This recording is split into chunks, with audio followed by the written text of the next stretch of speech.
Bonjour tout le monde. Hello, everyone.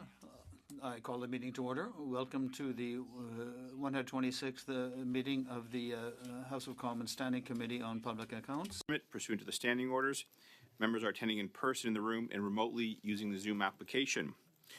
Before we begin, I'd like to ask all members and other in-person participants to consult the cards on the table for guidelines to prevent audio feedback incidents. Veuillez garder à l'esprit les mesures préventives. Please ensure that these preventive measures to protect the health and safety of all participants, including the interpreters. The black approved earpieces. Keep your earpieces away from the microphone at all times. If you're not using your earpiece, place it face down on the sticker placed on the table for this purpose, generally to your right.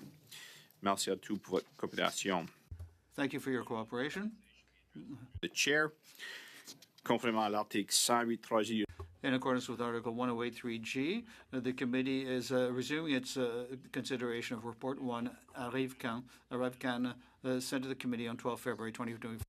From Donna Kona, I think I pronounced that correctly. Yes, I did. Good. John Bernard, Chief Executive Officer, along with Barry Dowdle, President. Thank you for being here today.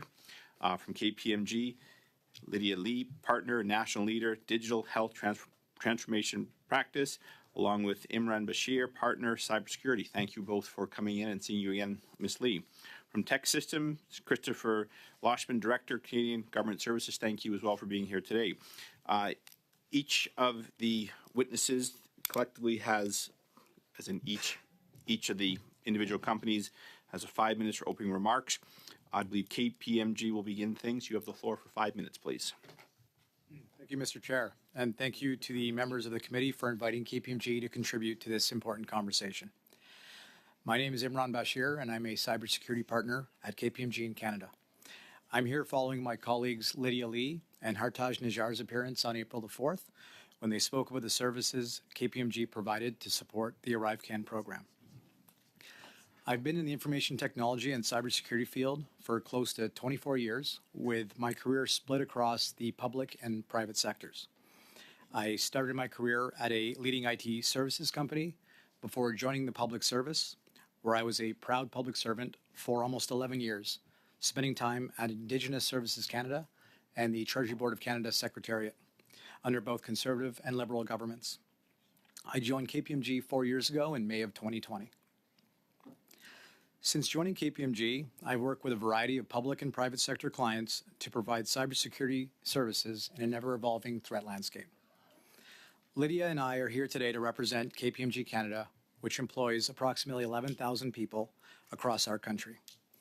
Our role is to serve and assist our clients, including governments at the federal, provincial, and municipal levels, to identify and close strategic and operational gaps, providing specialized knowledge and services in areas where support is required. We consider our services to be an important part of our contribution to Canadian society. While we are very proud of the services we provide to assist governments, KPMG is not a leading recipient of government contracts. As you are likely aware, an analysis by Carleton University noted KPMG ranked 112th on the list of contracts awarded across all public service departments and agencies in 2021-22. KPMG is very supportive of the work the important work that is being done by this committee. In addition to joining committee meetings, we have provided written responses as requested to questions that arose from our previous appearance.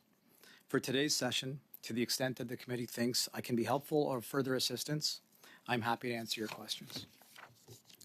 As my colleagues Lydia and Hartaj discussed at their previous appearance, KPMG's work related to the ArriveCan program fell into two streams. The first stream, led by Lydia, was for the Public Health Agency of Canada. In this stream, KPMG provided in-depth subject matter expertise and global knowledge to assist in developing policies and procedures for the implementation of the ArriveCan program. The second stream of work was the cybersecurity assessment that was performed for CBSA's ArriveCan application and supporting infrastructure. I was the local delivery partner on this work, supported by Hartaj, who leads our national cybersecurity practice. As you know, KPMG is well known in the field for its cybersecurity expertise. We offer a range of services to help organizations identify, assess, and mitigate cyber risks. Between October 2021 and March 2022, KPMG provided an independent cybersecurity assessment of the ArriveCAN application. This work was subcontracted to KPMG through GC Strategies in October of 21 at the request of the CBSA. Our scope consisted of 5 streams of work performed under 2 separate task authorizations, which involved reviewing CBSA's cloud security architecture, including a comprehensive security control review, the department's alignment with privacy regulations, its vulnerability management practices, its secure product development practices, and finally, its security incident response protocols and procedures. Our work was completed on time and on budget in alignment with Government of Canada policies and was reviewed and ultimately approved by the CBSA. We are very proud of the services KPMG provided during the pandemic to assist not only governments, but also healthcare organizations, academic institutions, not-for-profits, and the private sector. We delivered highly specialized expertise at a time of unprecedented uncertainty for Canadians and the world. Thank you, and we'd be happy to take your questions. Thank you very much. Turn now to Donna Kona for 5 minutes, please. Thank you.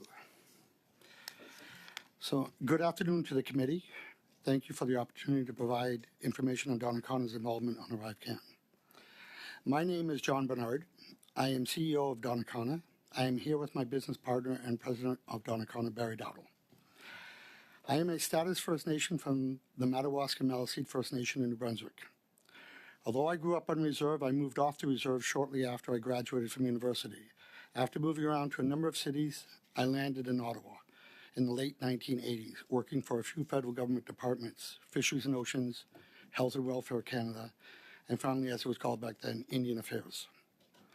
In 1990, I resigned from the federal government and became an IT consultant working with Systems Interface. Right from the start, I began encouraging Systems Interface to hire Aboriginal employees and pursue contracts within the Department of Indian Affairs.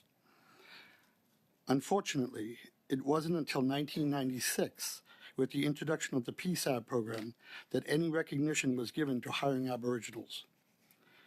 Part of the PSAB requirement was that the company also had to be owned and or majority controlled by an Aboriginal. It was at this time in 1996 that we spun off Donnacona, as 51% owned by myself and 49% owned by Systems Interface. Today, I own 100% of Donnacona and continue to hire and promote Aboriginals as much as possible. Donnacona provides information technology and information management professional services to several clients, one of them being the federal government. We also provide a crisis counseling service for all Indigenous, First Nations, Métis, and Inuit peoples of Canada. This service runs 24/7 and handles about 50,000 contacts per year through phone and online chat. We also provide, we are in international standards ISO certified, and for the past 6 years, we have been named one of Canada's best managed companies. Donnacona has hired many Indigenous employees over the last 2.5 decades. Just as importantly as we have sponsored and supported Indigenous associations, communities, and students over the last 28 years. Today, Donnacona has 84 employees. There are 18 Indigenous staff and 58 women. We also use many incorporated subcontractors to supply our client delivery services. 30% of our overall revenue comes from PSIB, it was PSAB, but today it's called PSIB, our set-asides. The success of Donnacona and technology has afforded me the ability to experience my dream of moving back into my community and investing in businesses on my First Nation. In 2007, I built an entertainment center on the Madawaska Maliseet First Nation that eventually included a 10,000 square foot events venue, as well as multiple restaurants and electronic gaming. Since 2008, these businesses have returned over $20 million to my community and close to $10 million to the New Brunswick government. With This business, along with a number of other businesses that I own on the reserve, I employ close to 150 employees from the local town and my First Nation. As today's agenda is to talk about the CBSA ArriveCAN project, the following has been our involvement with CBSA and in particular ArriveCAN.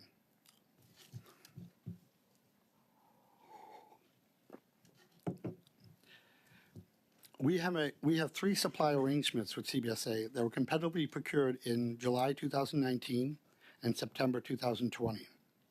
One is for enterprise data warehouse IT services, and the other is for travelers projects. Neither of the supply arrangements nor any of the TAs mention ArriveCAN. With regard to the Auditor General's report, we disagree that we provided $3 million for ArriveCAN, as we've only found through the timesheets activities for the two contracts and have determined that approximately $500,000 of the cloud infrastructure development was provided in support of ArriveCAN. This work was working with the CBSA staff to design cloud data pipelines on AWS cloud services and implement the Public Health Agency COVID-19 analytics architecture in AWS and provide business intelligence and tech support for reporting purposes. Once again, thank you for the opportunity to assist the committee in your efforts. Thank you very much. And lastly, Tech System, Mr. Loshman, you have the floor for 5 minutes, please. Thank you, Mr. Chair, the clerk, and committee members for inviting us to appear today regarding your study into the Auditor General's report on ArriveCAN. My name is Chris Loshman, and I'm the Director of Canadian Government Services at Tech Systems. Tech Systems is a global provider of technology, business, and talent solutions. We have over 100 locations worldwide, and we partner with over 6,000 customers, including many Fortune 500 companies and public sector clients. We help our customers achieve their business goals through advisory, outcome-based, and staff augmentation services. We pride ourselves on our core values and our fundamental commitment to excellence and integrity. We have worked hard to earn the trust and respect of our clients and to follow the rules when it comes to working with the government. In March of 2020, CBSA publicly posted an RFP for cloud engineering professional services. In June of 2020, after submitting our bid and competing with 3 other bidders, Tech Systems was successful in securing this contract. The scope was to provide highly skilled IT professionals at the request of CBSA on an as-and-required basis to assist in deploying and maintaining their applications in cloud environments. In May of 2021, CBSA publicly posted another RFP competition for cloud cybersecurity services. In October of 2021, after submitting our bid and competing against 4 other bidders, Tech Systems was awarded this second contract.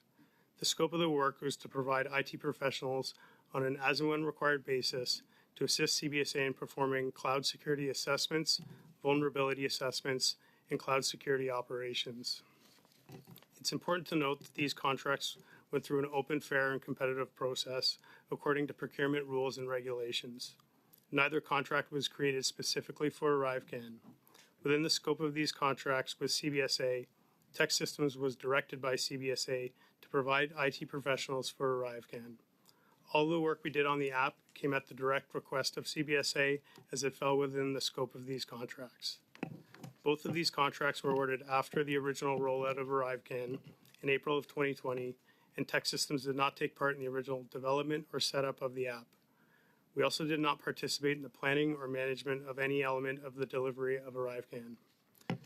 We provided highly sought-after professionals who were specialists in cloud networking and infrastructure services to help build and secure the platform the application sits on, and who perform cloud-based back-end development to strengthen and secure the application after its initial rollout. All of our professionals go through a rigorous vetting process, including in-person meetings, reference checks, and capability testing to make sure they have the skills to meet our clients' needs. We also make sure they have valid security clearance at the appropriate level. At the request and direction of the CBSA, Tech Systems delivered $3.2 million worth of staff augmentation services for ArriveCAN. That was confirmed by the Auditor General and her report. We agree with her report, and we cooperated with her investigation. Based on her findings, the findings of the Procurement Ombud, and the previous testimonies already received at this committee, we would like to make the following points. At no point did Tech Systems contact GC Strategies, Dalian, or Caratix regarding any of the services provided to CBSA or the competition of CBSA contracts. We did not partner with any of these organizations for any IT professionals allocated for ArriveCAN or for any work done for CBSA. Tech Systems did not win any non-competitive contracts with CBSA, Health Canada, Public Health Agency of Canada, or any other government department for any IT professionals we provided to CBSA for ArriveCAN. All of our contracts went through an open, fair, and competitive bidding process that had multiple bidders. All of the professionals that Tech Systems provided to CBSA went through a rigorous vetting process, reference checks, technical ability screening, and security clearance validation. Our work with the federal government has always been in accordance with procurement rules, guidelines, policies, and procedures, respecting the integrity of public institutions. We have a defined public sector practice that invests in making sure we operate ethically and deliver value to our customers and to Canadians. We invest significantly in training and compliance for our teams, including annual mandatory legal and ethical training, as well as third-party international standard organization audits. We're happy to work with the committee today to answer any questions you may have. Thank you. Thank you all very much. Begin our first round. Mr. Barrett, you have the floor for 6 minutes. And just a warning, I don't have my normal clock here. If it beeps, I'm not trying to be rude, but I will endeavor to monitor that. And as you know, if your question is finished before your time, I will allow the respondents a brief answer. So if you do hear the beep, that's not the end of game alarm. It means I'm not being as diligent as I would like to be. So over to you for 6 minutes, sir. Mr. Bashir, how many times did you meet with Christian Firth of GC Strategies? Thank you for the question. Just to clarify, are you referring to my current job at KPMG or previously in the federal government, or both? Ever. Ever. Okay. Thanks for clarifying. I'll separate the answer into two different answers. So in the federal government, I did meet with Mr. Firth 2 to 3 times at most. Generally to discuss, like I met with several vendors to discuss some offerings that he had in the security space. I met with him once virtually while at KPMG. In your, in your meetings with him, can you say where they happened? Did they happen in your office, in an office tower here in the NCR, or did they happen at a private residence, at a restaurant? Where were they? Yeah, thank you for the question. So the KPMG meeting, as I mentioned, the one was virtual. The 2 to 3 at most, when I was at the Treasury Board of Canada Secretariat, all occurred in the lobby of 90 Elgin, which is the Treasury Board government building. And so these meetings were just one-on-ones? That's correct. Including your meeting, the virtual meeting, when you worked at KPMG, it was just you and Mr. Firth? That is correct, yeah. And could you quickly give a breakdown of what the topics were that were discussed in your meeting while you were a public servant, and likewise when you worked at KPMG? Absolutely. Thank you for the question. I should say all my answers subsequently will be directed to the chair. Sorry about that. So while in the federal public service, Christian Firth, like I said, many vendors reach out from time to time to explain what type of security products or services they may be offering. Given my role at the time was a Director General of Cybersecurity. In the specific meetings with Mr. Firth, I remember discussing 2 products related to, and you have to refresh. I'm sorry, I apologize for the lack of detail, but I remember something around secure communications and digital identity. But no subsequent meetings afterwards. He kind of left with a brochure, a pamphlet, so to speak, and that was the end of that. And the KPMG meeting specifically was more of essentially a reintroduction, I suppose. He had apparently been talking to one of my colleagues prior. I was looped into an email thread. It was apparent that the subject of cybersecurity came up, and then I subsequently discussed with Mr. Firth the types of cybersecurity services that KPMG. Colleague? Sorry? Who was the colleague that you referenced? It's a retired partner who's no longer with the firm. Okay. And did Antonio Utano, who's a senior official at the Canada Border Service Agency, direct KPMG to work with Christian Firth and GC Strategies? Thank you for the question. So upon submitting, after we submitted a proposal to Mr. Utano, and I did have a meeting, and it was at that meeting he did say, can you also submit this proposal through to GC Strategies? My understanding was that Mr. Utano was exploring his procurement options. I believe his procurement team had likely given him some advice on what was the quickest way to procure. I understand there was some urgency due to the cybersecurity nature of the work in question. Well, I'm sure it did make the procurement process easier because it skips the procurement process. Did it have anything to do with ease of contracting and cash flow? Was that one of the reasons? Thank you for the question. I think hard to speculate. It's probably a question better directed for the CBSA, to be honest. What did Mr. Otano tell you about GC Strategies? Had you worked with Antonio Otano prior to this ArriveCan engagement? Thanks for the question. I'd never worked with Mr. Otano prior to the engagement. I likely crossed paths with him in my time in government, like at a government event, but I don't recall ever working with him on anything. And sorry, to answer the first part of your question, the way it came up was we discussed the proposal. He seemed happy with what he saw and suggested that I pass that along to Mr. Firth afterwards. Did this seem normal to you that you'd be directed to submit a proposal to a subcontractor when you were submitting a proposal directly to the federal government? Is that the normal way that you do business? Thanks for the question. The way I looked at it at the time was, and the way I characterized procurement is there's just essentially 3 steps to it. Like step 1 is to identify what it is you want to procure. Second step, identify the vehicle by which you would procure it. And third is to procure it. And having first completed that first step of establishing what it is that he wanted to procure, my understanding was that Mr. Otano was simply exploring the options that he had. And one of the other options he had was that SEPS vehicle that my colleague Lydia discussed last time.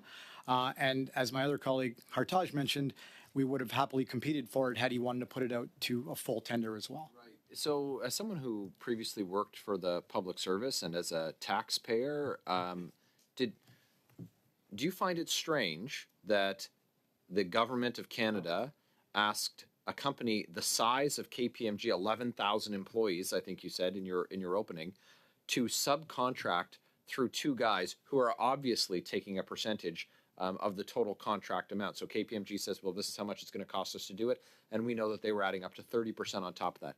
Does that seem like would you advise clients to follow that method? Or would you advise them to procure the services directly from the vendor? Thank you for the question. Obviously, we'd prefer, direct procurement where possible, for sure. I can't begin to speculate on the reasons CBSA may have wanted to go that particular route.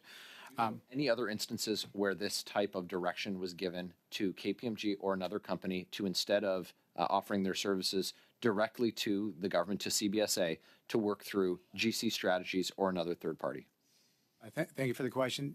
To my knowledge, no, but I do know KPMG as a firm, and I believe we submitted this in writing as well, has subcontracted for, and don't quote me on this, I don't have it in front of me, but I believe it was 13 different companies of varying sizes, from very large organizations to small. I think the key there is where we can help provide expertise, specifically to the government in areas that we are good at and could provide value for taxpayers. I think we would entertain that, yes.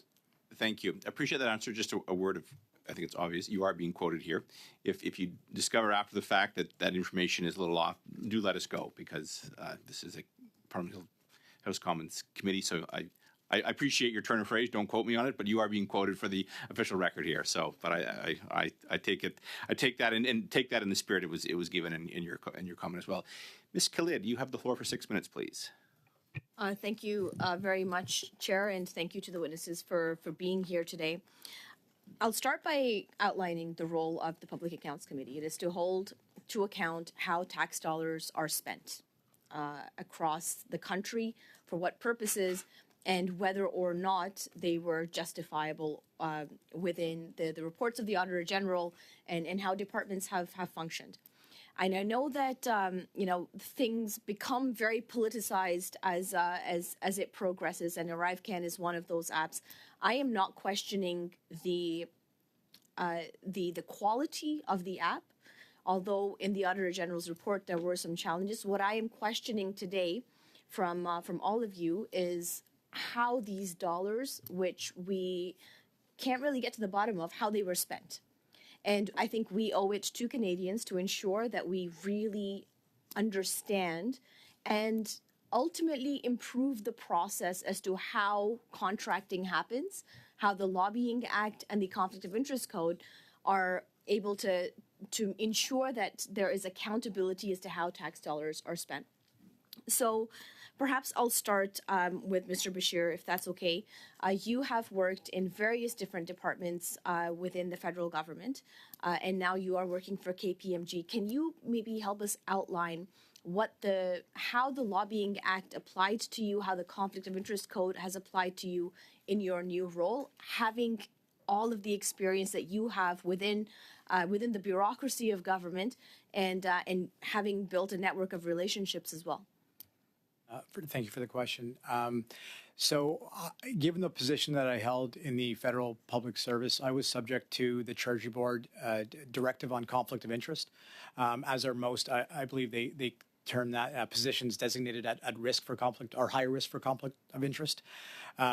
So in what that directive states, and this is the process that I followed upon my departure, is that upon receipt of an offer of employment, and I should say that I did this way earlier than having the offer of employment. I started when I even began thinking about getting an opportunity. I engaged with my values and ethics team immediately, who coached me through the entire process. That then involves a discussion with the senior management team, and finally culminates in a formal letter from the deputy head outlining post-employment restrictions, or as some term it, a cool-off period upon the departure from the public service. So in my particular case, I was given what was a 1-year post-employment restriction that forbid me from soliciting work or being named even on a request for proposal response for the core federal public service. I have that letter. I took that letter to KPMG upon my start date there, and we established the appropriate protocols and ethical walls to ensure that I was completely removed from the federal practice for the entirety of that first year, at which time I worked on other things like provincial governments and municipal and other contracts at that time. I appreciate that. Thanks for sharing that. And do you feel that that those checks and balances were sufficient? I mean, when we, in a place like this, you make friends, you make connections.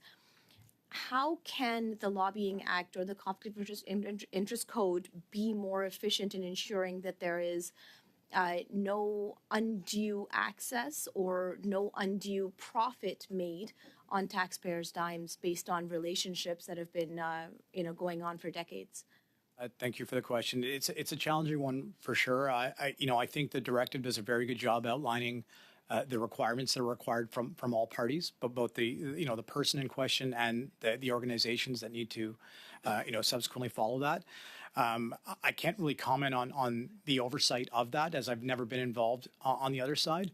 But I do say it's incumbent upon all parties involved, both the departing organization, the new organization, and the person involved to ensure continuous compliance with these requirements. Thank you. I appreciate that, Mr. Bashir. Mr. Bernard, I'm going to turn to you next. How did Donna Khanna and Tech Systems become engaged with the government on the development of ArriveCAN? I'm sorry, you asking me how Tech Systems? How did Donna Khanna become engaged with the government on ArriveCAN, on the app? Yeah. Yes, please. Thank you. So we won actually 3 competitively produced RFPs for CBSA. So we were providing resources, and then we didn't have nothing in our contract or the task authorizations mentioned ArriveCAN. So we had a number of IT professionals, typically cloud people, who were working on it, and what they were doing was they were essentially building, lack of a better term, containers on the AWS cloud to bring in data. So they brought in some data, as John had mentioned, from public health, but also other applications too. So they're building this infrastructure on the cloud to accept data from different sources. So we went through our timesheets when the AG report came out to see, because we didn't have anything that said ArriveCAN, and we looked through the activities, and that's how I'm we so found sorry. it. I'm going to stop you there. My question specifically is when the proposal came out and the discussions were ongoing about developing this app, did you have conversations with any ministers or the Prime Minister or any political figures or any bureaucrats during this whole process? We won the competitively the RFPs, and CBSA contacted for an as and when. Yeah. I'll even add that I was quite surprised to see my company's name listed in the AG report. Thank you very much. That is the time. Suivant, c'est Madame Sinclair Desgagnés. If you don't speak Now, Ms. Sinclair Desgagnés. earpiece in, because pour le moment, nous sommes au Québec. Voilà. Madame. Now we are in Quebec. Ms. Sinclair Desgagnés. We're in a neighboring country. Thank you very much. Thank you. Mr. Bashir, for you. You went to KPMG as a partner, or have you became a partner later? I joined as a direct admit partner. Quand est-ce que vous êtes devenu associé? When did you become a partner? Thank you for the question. If I understood right, when did I joined as a direct admit partner in May of 2020 when I joined the firm. Vous venez de dire que vous étiez rentré comme directeur. But you said you came in as a director. Okay. You were an associate, as a partner, and when you arrived, the first thing you had to do, which is quite normal, is to undertake some training on conformity and your role. It cut out a bit at the end. Thank you for the question. I understand. Are you asking about the training I took for risk? Risque et conformité, toutes les formations que non. And risk and all the training that to follow the rules of the organization you are starting with. The question, clarification. That is correct. Upon joining the firm and subsequently on a regular basis, we continually take risk, independence, security, privacy, all the training. Parfait. Donc, c'est une raison, si vous avez... And if you followed that, if you did that training, I find it strange that you didn't raise the problem of Mr. Otano, who is asking you to go through GC strategies rather than making your contract and doing your work directly with Border Services, knowing that you are already a pre-authorized service provider for Border Services. I find strange that in your presentation you said that you don't know why Border Services wanted you to go through GC strategies, and I think it's pretty obvious. And if not, maybe you should go back to your training on appropriateness. And if you know that at the time, wouldn't that have raised red flags for you? Because since you had a contract with you could have had a contract with the Border Services, yet you were asked to go via GC strategies. Why didn't that raise a red flag for you? Thank you for the question. So just one point of clarification before I answer the question is that we did not have a direct procurement of vehicle with the CBSA at the time. I believe what I referred to earlier was the CEPS vehicle. That was more of a government-wide vehicle, but nothing direct with the CBSA at that particular time. With respect to the training, we fully followed every single process that the training indicates, which includes rigorous risk management processes that check each party that we're engaged with, which in this particular case, we had to list GC strategies, we had to list a CBSA, and subsequently go through a three-partner approval process to ensure that we were able to proceed with the engagement. At that point in time, no flags were raised, and as such, we proceeded accordingly. Mais vous êtes en train de me dire que vous trouvez... But you're telling me that you find it normal that you would do work on a file that was already something you were pre-authorized as a supplier for the government, and so it's easier for you to get a contract, and he found it was better to go through this other side process. Thank you for the question. The procurement method is chosen by the government department at the end of the day, and it's we can't question the government's direction on how to procure a service for them. C'est faux. Excusez-moi, mais c'est faux, c'est ce que... No, I don't think that's right. That's what we heard about the red flags.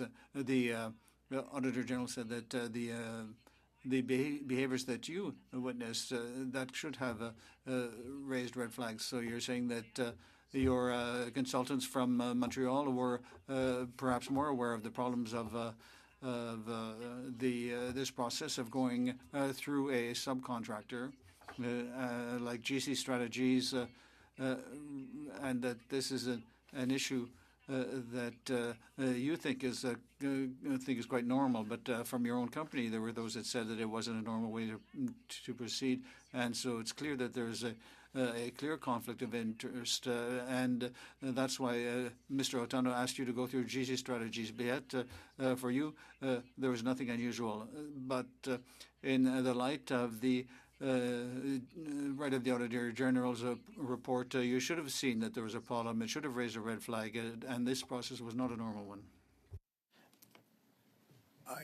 I didn't get a question there, but I guess what I would simply say is, we follow the process we had in place, and I'd also like to add that the Government of Canada had vetted GC Strategies, I believe, 100 plus times as they were awarded a number of contracts in the last number of years, as this committee has discussed. And when you couple our processes with the fact that the Government of Canada itself had validated and revalidated the legitimacy of GC Strategies, that information led us to believe that this was a reasonable path forward to procure.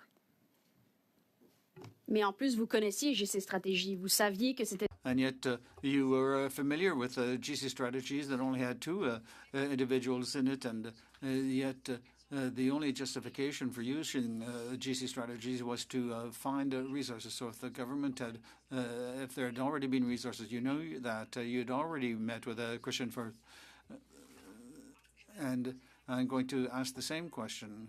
Why was there no red flag for you when this was clearly an unusual process? Thanks for the question. I just refer you to the previous response of we went through our processes and trusted the government went through theirs as well. Thank you very much. Next is Mr. Desjardins joining us virtually. You have the floor for 6 minutes, please. Thank you very much, Mr. Chair. I'll begin with KPMG, Mr. Bashir. When did you start work with the Government of Canada? Thanks for the question. Sorry, just again to clarify, starting work while at KPMG or starting as a public servant, if you can please clarify. As a public servant. You yourself, Mr. Bashir, when did you start working with the Government of Canada? Date? Thank you for the question. My start date was October of 2009 as a full-time employee. And what role did you play prior to your departure? Thank you for the question. Immediately prior to my departure to KPMG, I was the Director General of Cybersecurity and Digital Identity at the Treasury Board of Canada's Secretariat. Throughout your time from 2009 to that point, would you say you had a good understanding of Canada's procurement system? Thank you for the question. I think I had a decent understanding for sure. Myself, I led a handful of procurement processes, but not of a large number, if that's what the question is. But were you familiar with the process, not so much the number, but the process to which a private firm in particular could apply to the government's procurement system? Thank you for the clarification. Yes, I'm familiar with the procurement process for sure. And what was the last procurement process you undertook prior to your departure? Thank you for the question. You're taking me back a little bit. I'm going to guesstimate somewhere in the 2018 range. Okay. And then your departure from the government was what date? I departed the public service in May of 2020. In May of 2020, a lot was going on, of course. We had a national and global pandemic. It seems to me that it could have been the perspective of KPMG at the time to scout this kind of talent. Did they find you? Thanks for the question. At the time, I was discussing post-government employment with a number of different organizations. I don't actually recall who emailed who for. I think it was kind of mutual. I think we had some mutual, people know people in the city, and you kind of sit down and say, hey, would you be interested? It was one of those types of conversations to get it started. Interesting. That is something the Auditor General warned us about. What could be evident in this is these sit-downs, these gatherings, this community. And from prior witnesses, we heard about these kind of community meetings.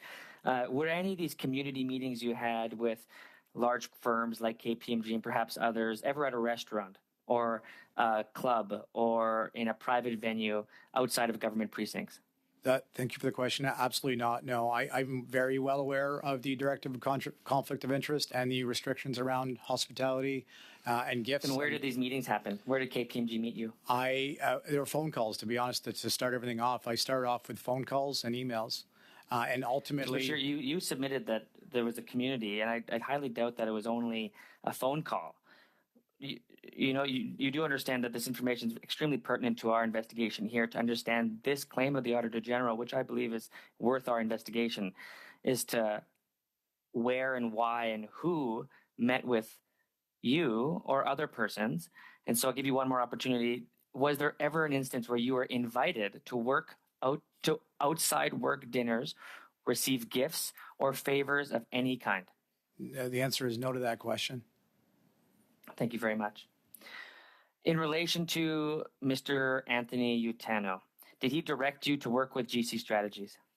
Thank you for the question. So, as I mentioned earlier, when meeting with Mr. Utano after submitting the proposal, what he directed was for me to submit a copy of that proposal to Mr. Firth at GC Strategies, which I did.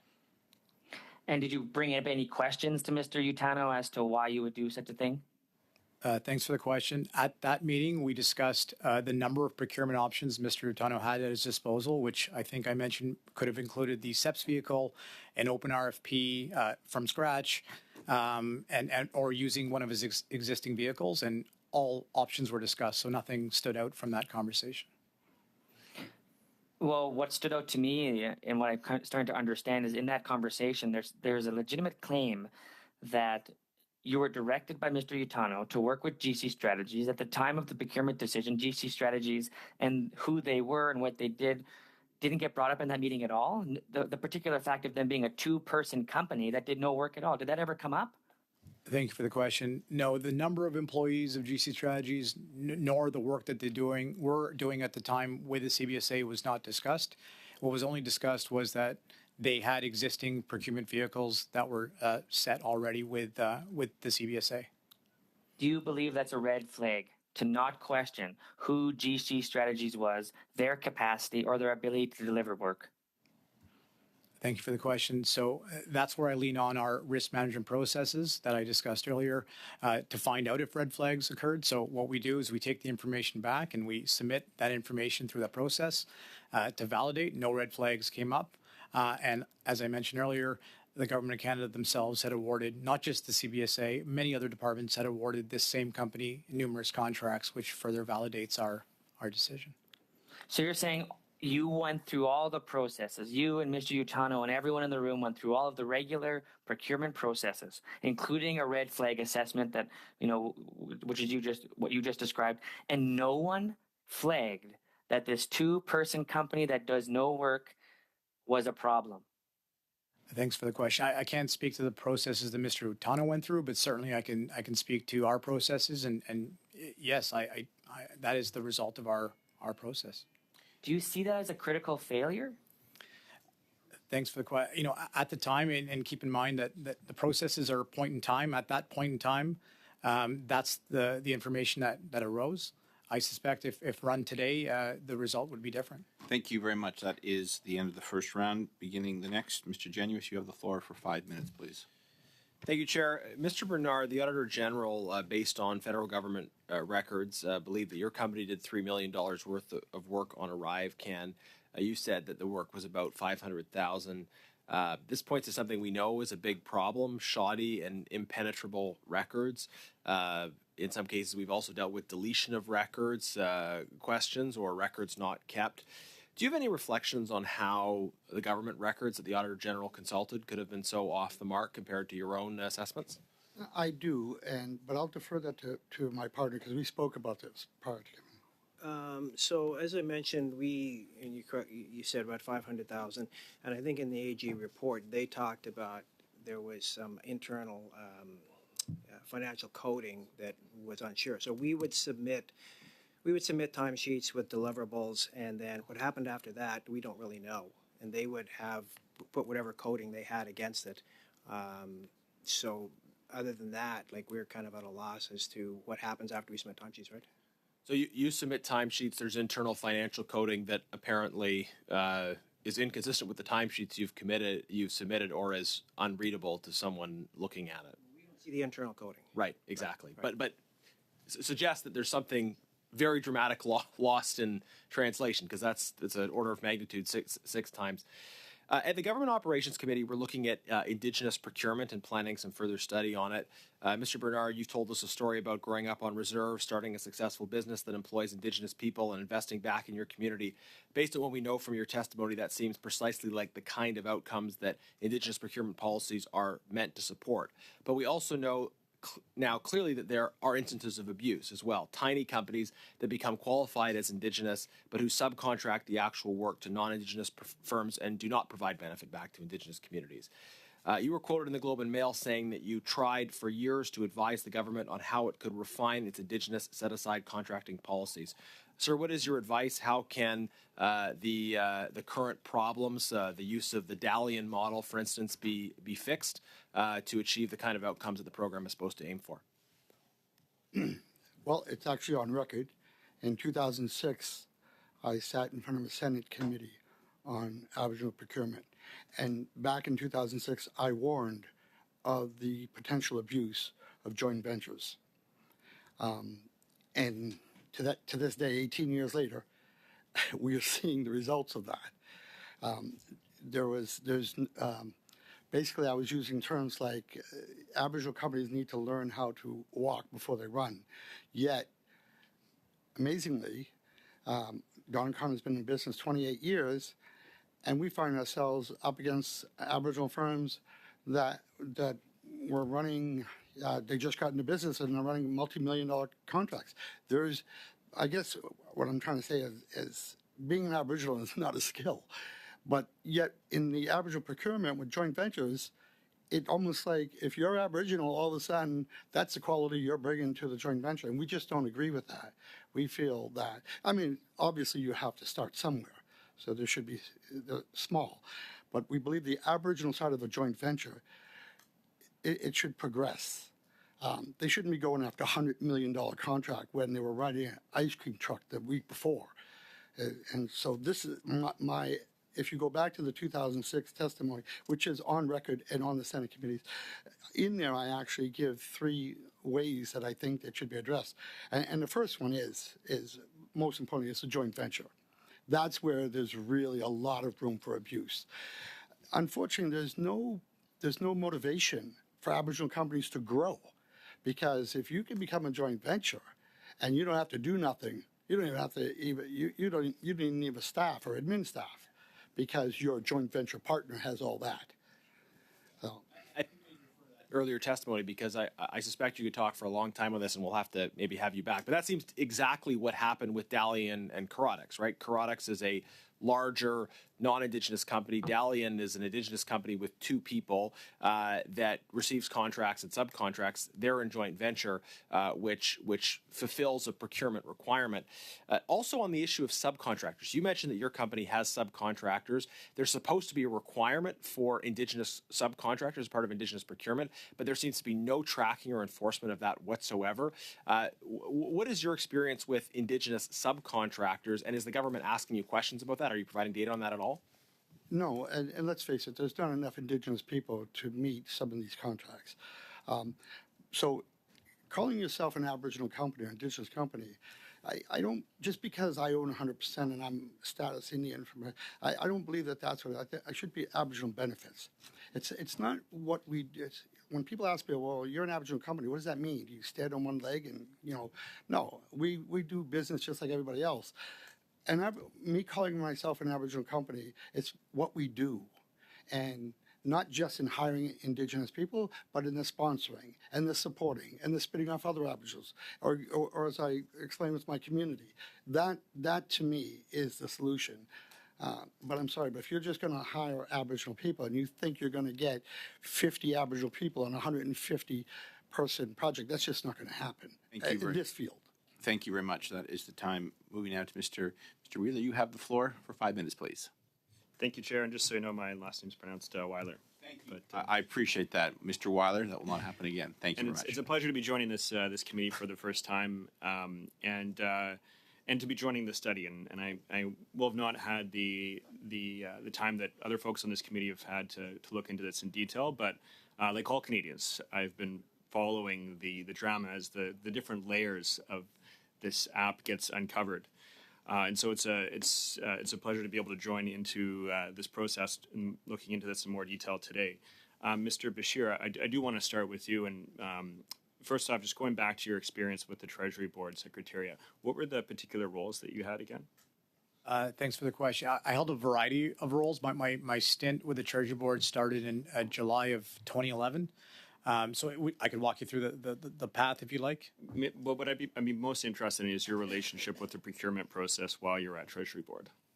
Oh, I probably didn't start procuring anything like in a role where I was procuring anything myself till probably 2017 in the role of Director General Cybersecurity. And you mentioned that you had encountered Mr. Firth several times while you were at the Treasury Board. And could you just describe the nature of those meetings?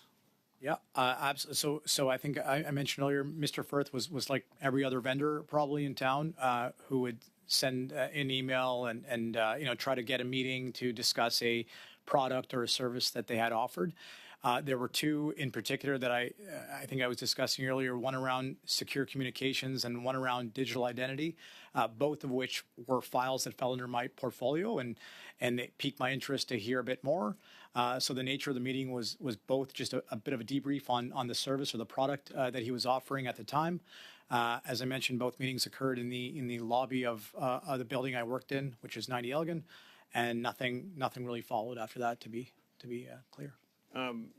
When you were with these meetings with Mr. Firth and more generally in procurement, was this a common practice that you see that the types of services that GC Strategies would offer is, getting the contract and subcontracting it from there? Was this a regular practice that you would see?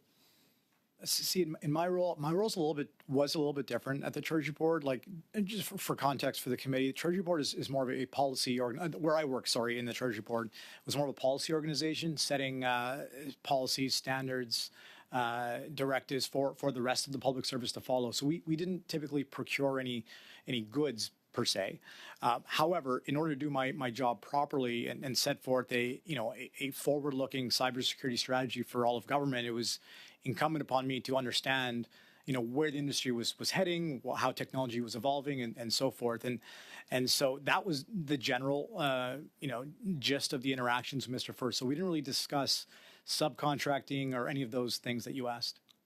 Okay. I want to jump ahead to your current role with KPMG. Could you walk us through the risk management process when KPMG was considering being part of this contract?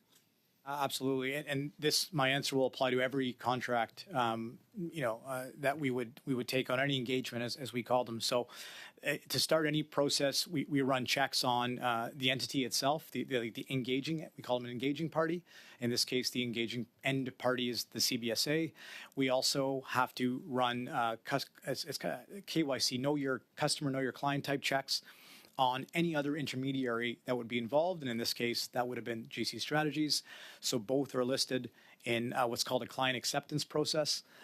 In that process, they vet both the entities individually and then vet the engagement as a whole in consideration of the results of the entity process, if you follow me so far.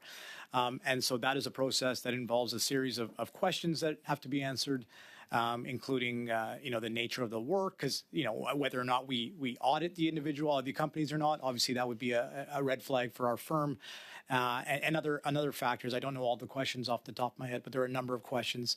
And as I mentioned, it goes through every public sector engagement has a mandatory 3 partners on it. So one, a lead delivery partner, a second, a quality control partner, and third, a client acceptance partner, all vetting that the information has been filled out appropriately. And through all of this process, there weren't any red flags that were raised? That is correct. That particular time, no red flags were raised throughout that process. Has KPMG worked with GC Strategies on any other projects? Not to my knowledge, no. Okay. How about with Coradix or Dalian or Coradel? Not to my knowledge, but yeah. Okay, thank you. And I guess my time's That's very time. Thank you, Mr. Weiler. I appreciate that. Next up, Dominique 30 secondes. C'est 2.5 minutes, Ms. Sinclair Desgagneux. Mr. Sheen, I think the process for compliance, knowing that you knew Christian Firth and that you had worked at Veritrap when it was accused of wrong, and there should be a red flag. And in 2009, if I'm not wrong, I think that you were an employee. No, not yet. Yes, you, 2009, you were there as an employee. What department were you in? Services Canada, or I believe it was called something different at the time, INAC. D'accord. Donc, juste pour vous. Okay.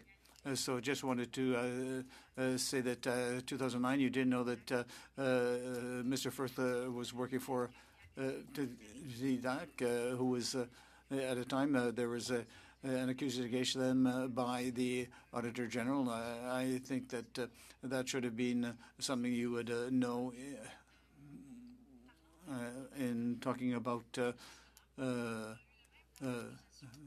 procurement. There was an accusation in 2009. Mr. Bernard with Donnacona, there was an inquiry that was suspended, but as far as I know, Donnacona was not exonerated in that case either. Can you, what do you have to say with regard to that, with regard to the accusation with regard to your proposals? Thank you for the question. I believe you're speaking about the bid rigging. Blocage d'offres en français. Yeah, we were accused, and all the accusations were dropped. We never had a day in court to defend ourselves or even to ask for an apology, because it changed my life, being accused of something like this. So, and I have no other information on anybody else that was involved, because I was asked, if you have information, we'll waive you or whatever. I said, well, I have no information because I know nothing about what you're talking about. But we were accused at the very last minute. D'accord, très bien. Combien d'employés? How many employees do you have at Donnacona? You mean today? Combien d'employés comptez-vous? How many employees do you have? 84 employees right now, probably about 200 or 300 other resources, subcontractors that work for us. Très brièvement, s'il vous plaît. Very briefly. And is that enough in 97 contracts with the federal government and many contracts? And do you have enough to do all this work? Do you have to have a number of subcontractors? If you're asking of 284 84 employees and maybe 200-300 yes, that's enough. Et voilà, merci beaucoup. Next up, thank you very much. Desjardins for 2.5 minutes, please. Thank you very much, Mr. Chair. And what we're hearing today several times is how far back these issues of procurement actually are, from as early as at least 2009. Our committee actually received documentation of the cost of these insiders against the better wishes of what I believe could have been the work done by the public service. In the course between January 1st, 2011 and February 16th, 2024, when our committee requested the documents, we found that the government of Canada, through subsequently 2 governments, was able to give 3 companies over $1 billion. And my concern is how in fact can this happen? How can 3 contractors explode in resourcing by these governments, consecutive governments, continuously feeding into these contractors and subcontractors in a big giant web? The Auditor General found, actually, in one of her findings, finding 1.5, for those who know the report, which, quote, multiple amendments were made to those non-competitive professional service contracts. Approximately half of the contract amendments extended the contract beyond the original period, which prevented or delayed opportunities for other subcontractors to complete the work. Ms. Lee, you said that the invoicing was pre-approved by the government and the process never changed when it has been established by the AG that this was a non-competitive contract with a lack of proper financial documents to verify these details. My question, Ms. Lee, is did you have any awareness of how the invoices and task authorization amendments were increasing costs without deliverables to such an extent overall in this project? Thank you for the member's question. And as I mentioned the last time I was here, a couple things. One is on the invoicing. The very first time that we issued an invoice, and this was against the original SEPS contract, the first TA, we asked for the Public Health Agency to approve the level of information, the details that were described in the invoice to validate that they were getting enough information in order to process the invoice on their side correctly. And they verified that, yes, this was sufficient. And we never changed that whole level of detail in all of our invoices for every contract that we had throughout the COVID-19. So who added the amendments? So when we finished, when we got to the end of the SEPS agreement term, the Public Health Agency sponsor at that time said that they wanted to go back to SEPS and ask for the ability to use that vehicle to renew. Our understanding was that PSPC said, no, you can't use that vehicle any longer. I don't know why. So they said, okay, fine, then we will have to renew our agreement with KPMG through a Public Health Agency direct contract. Thank you. But why we were not given the information. Thank you. That is your time. Next up, we have Mr. Brock for 5 minutes, please. Thank you, Chair. This is to Mr. Bashir. Mr. Bashir, did you read the Auditor General's report? Yes, sir, I did. There are 3 sections that reference, of significance, that reference your company, KPMG. I'm just going to read that out into the record. We also found that the Public Health Agency of Canada awarded a professional service task authorization using a non-competitive approach to KPMG. We found no documentation of the initial communications or the reasons why the agency did not consider or select other eligible contractors to carry out the work. We found that 3 contractors, GC Strategies, 49 Solutions, and KPMG, were originally awarded professional services work with an original estimated total value of $4.5 million through non-competitive approaches. Multiple amendments were made to these non-competitive professional service contracts. Approximately half of the contract amendments extended the contract beyond the original period, which prevented or delayed opportunities for other contractors to compete for work. These amendments also resulted in additional costs. We also found that GC Strategies and KPMG were each awarded 2 additional contracts through non-competitive approaches. This further limited the opportunities for other contractors to compete for subsequent work. We found similar issues in the 2 professional services contracts awarded by the PHAC to KPMG. While the first contract included milestones with clear deliverables and pricing, these were later amended and replaced with less specific deliverables to allow for more flexibility. In addition, the agency did not set out specific tasks, levels of effort, and deliverables for these contracts in task authorizations. Mr. Bashir, what I just read out essentially captures the activities of GC Strategies. It highlights, in my opinion, both non-ethical and possibly criminal activities that caused the RCMP to launch an investigation, to ultimately raid the home of Christian Firth of GC Strategies, and to possibly lay at least fraud, if not forgery charges, in addition to other criminal activities. Were you aware of that, sir? Thank you for the question. I'm aware of what was in the Auditor General's report, so yes, I'm aware that's there. Were you aware of all of these amendments made? Was the company part of this? Were you engaged in making amendments to this contract, or was it done without the knowledge of KPMG?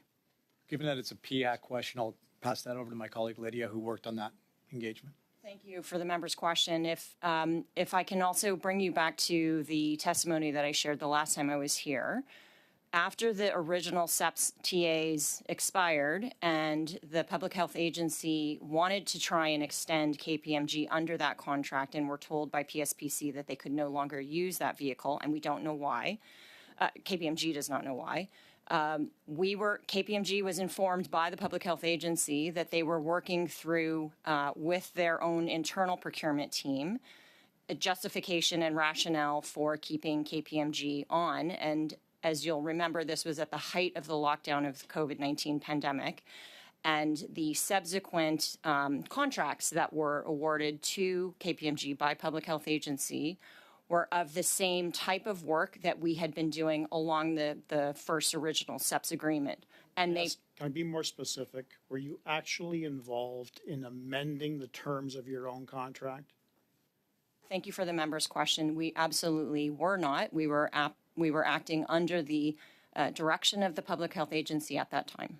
So the activities that the Auditor General highlights were done, you're saying, your evidence is, were done without your knowledge and consent. Is that correct? Thank you for the member's question. We understood that the Public Health Agency wished to keep KPMG extended, but in terms of the inner workings with their local procurement team inside Public Health Agency, we were not involved in any of that. Has the RCMP contacted KPMG to this date? Thank you for your question. Regarding the ArriveCAN work that I supported and that Imran did, we are not aware of any RCMP conversations or communications. In relation to any contracts that involve GC Strategies and Christian Firth, have you been contacted by the RCMP?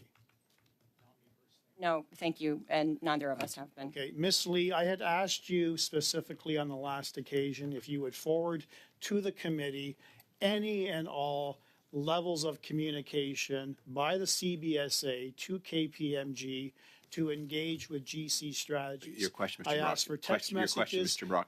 Mr. Brock, you're out of time. So if you have a question, I do have a question. Then pose it. Why haven't you delivered that to the committee? So thank you very much for the member's question on that. And our understanding was that you wanted to understand the way in which we became that Imran and our team became introduced to GC Strategies at the time, and we did provide all of that information in our written response. Thank you very much. Up next is Ms. Shanahan. You have the floor for 5 minutes, please. Well, thank you very much, Chair, and I want to thank the witnesses for being here today on this topic. I'm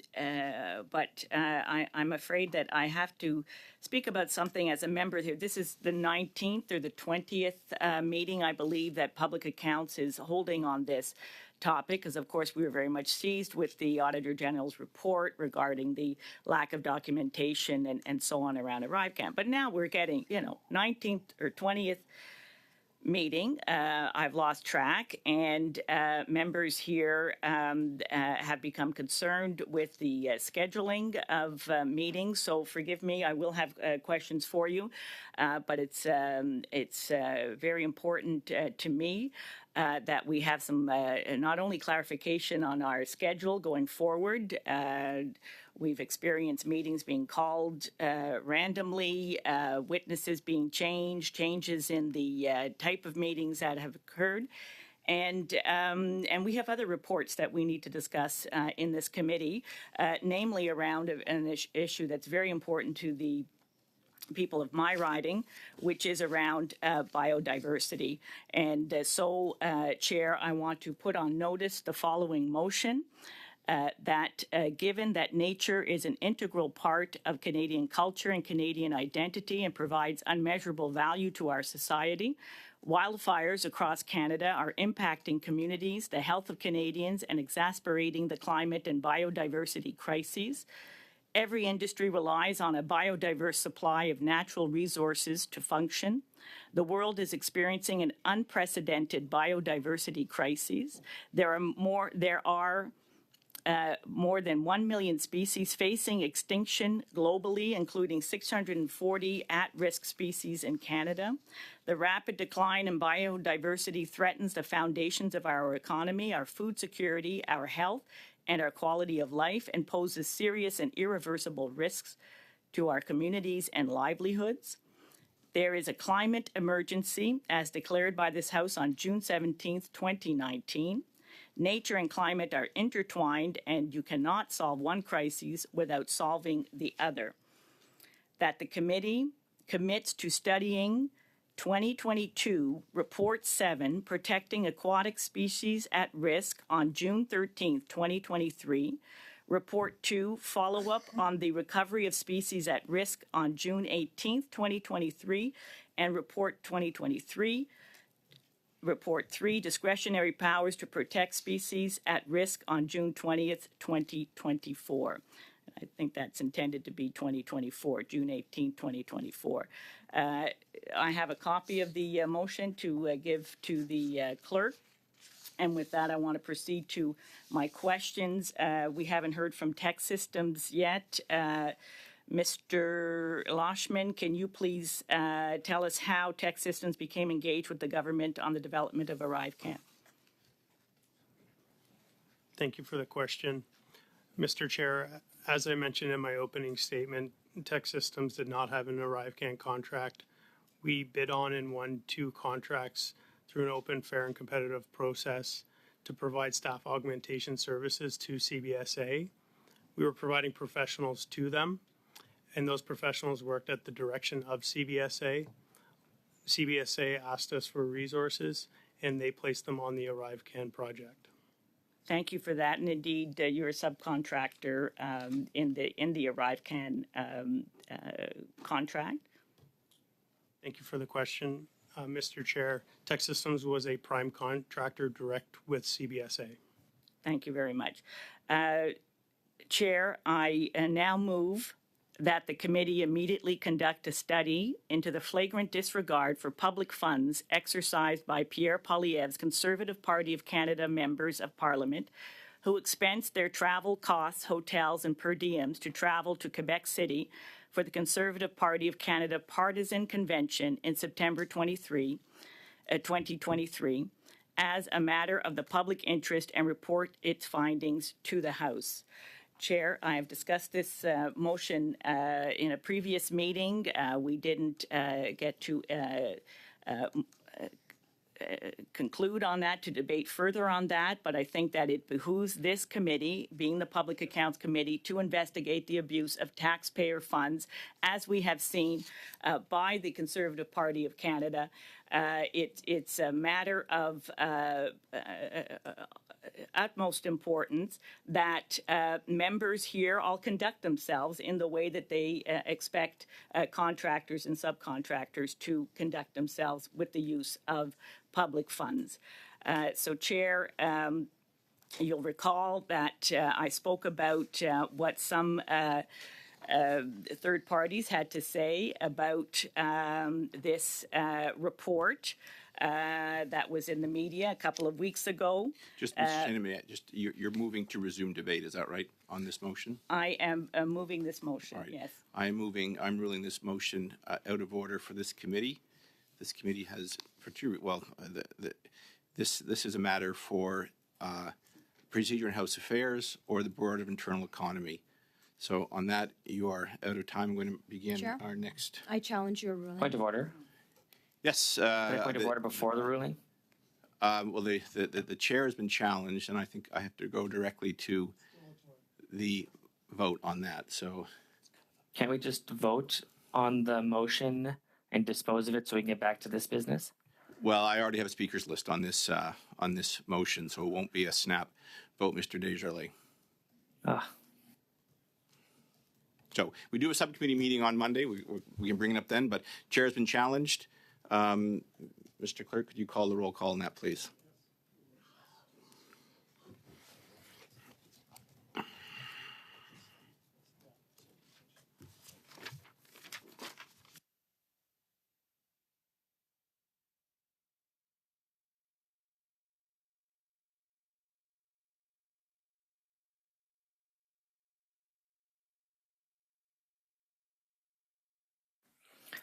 Sorry, point of order. What is the vote on exactly? It's the vote on the challenge?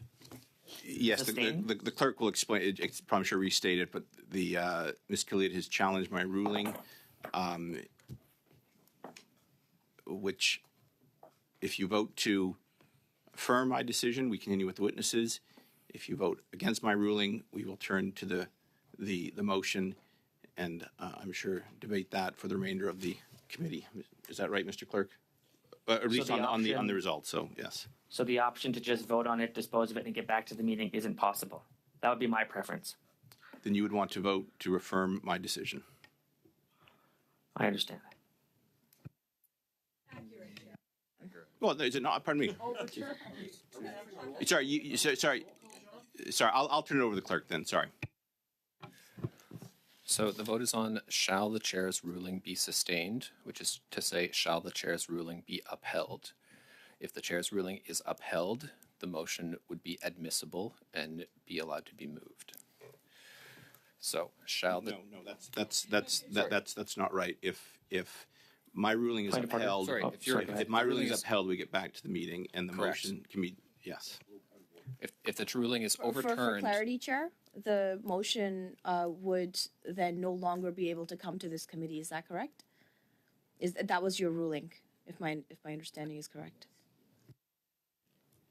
The clerk said an identical motion could not be moved again. Point of order. Yes.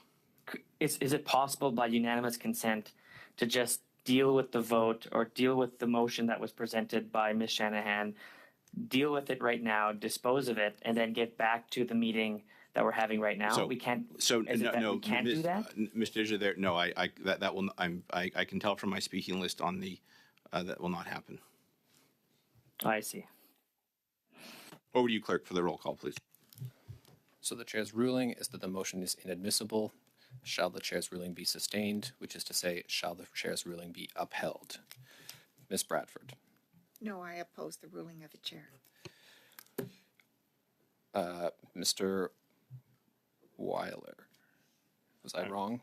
No, that's correct. I want to oppose the ruling. Ms. Killid. No. Ms. Shanahan. No. Ms. Yip. No. Mr. Nader. Yes. Mr. Brock. Yes. Mr. Barrett. Yay. Madame Sinclair-Designy. Oui. Mr. Descharlet. Yes.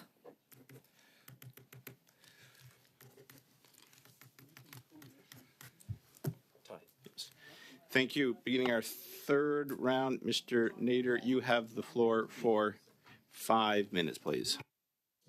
Sorry, point of order. Sorry, yes. My colleague. I apologize to my colleague. Just in terms of the time operation now, is it possible? Will our time be recovered, or will the last round of our questions be eliminated? It is my intention, Mr. Descharlet, to recover your time. We are beginning the third round. I plan to do 3 and 4, so you will have 2 more slots subject to the willingness of the committee. Okay. Very good. Yes. Thank you, Chair. Mr. Nader, you have 5. Thank you, Chair, and thank you to you for ensuring that members get their time despite the obvious obstructionary tactics by the Liberal National Caucus Chair. But nonetheless, thank you, Chair, and through you, thank you to our witnesses. Mr. Bashir, Mr. Utano suggested to you or indicated to you to submit 2 proposals, one through GC Strategies and one directly to CBSA. Is that correct? Am I interpreting that correctly?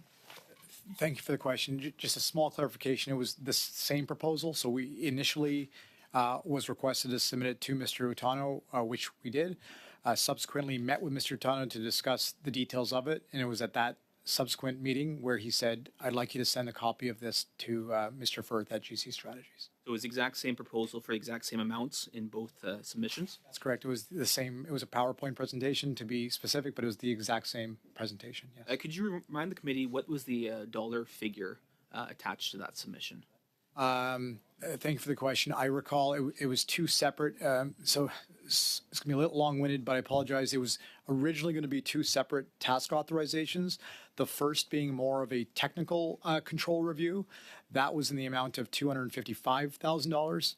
And the second half, the second task authorization was more procedural in nature, reviewing policies, procedures of the sort, and that was for $145,000 for a grand total of $400,000. And did you in fact receive $400,000 from GC Strategies for your work? From GC Strategies, yes, that is correct. And you would have expected to receive a similar amount or the exact same amount had you dealt directly with the CBSA. That is correct. So by going through GC Strategies, you still got paid the same amount, but taxpayers in the great scheme of things paid more. Is that a good assumption? That is my understanding of what happened, yes. Okay. You talked about meeting with Mr. Firth 2 to 3 times while you were at the Treasury Board of Canada Secretariat as a senior government official, as a Director General. But you made the comment that they were like any other vendor. In response to another question, you said that there was an element of understanding where the industry was heading. My question to you, though, is were you aware that GC Strategies actually doesn't do any IT work? Were you aware of that at the time? Thanks for the question. Yeah, I did not know the nature of GC Strategies business, in great depth. What I did know about them, and to give Mr. Firth credit, he thoroughly read a recent IT strategy we had posted in 2017, 2018, and responded or sent an email, which obviously I had a public email address at the time, sent an email saying that he had some suggestions on how I might be able to achieve some of those strategic objectives. And so I didn't do any research in the company. I took the meeting as I would of any other vendor who would come up with a good idea to investigate further. So he flim-flammed you. He made you. He flim-flammed you. He made you think that they were a reputable IT company when really they were 2 guys who were operating a business. He was able to write you a nice email, compliment you on some strategies, and convince you that they were actually a reputable company like any other when really they weren't. Is that a good assumption? Yeah, I don't know the term that you use there, but what I would suggest is he brought 2 valid products to the table. To secure one was secure communications, as I mentioned. One was digital identity. When I looked up those products, they're legitimate products that he had aligned himself with. So kudos to him for finding the right products out there. I guess kudos for him for pulling the wool over a lot of people's eyes over a number of years and making himself quite wealthy off of it. But I want to go briefly to the risk management process that you spoke of within KPMG. Are there 2 questions? First of all, are there records of that process, and would you be willing to share that information with this committee? That's the first question. Thank you for the question. We have records of all of these processes, and I'll take it back to the team to see what can be shared.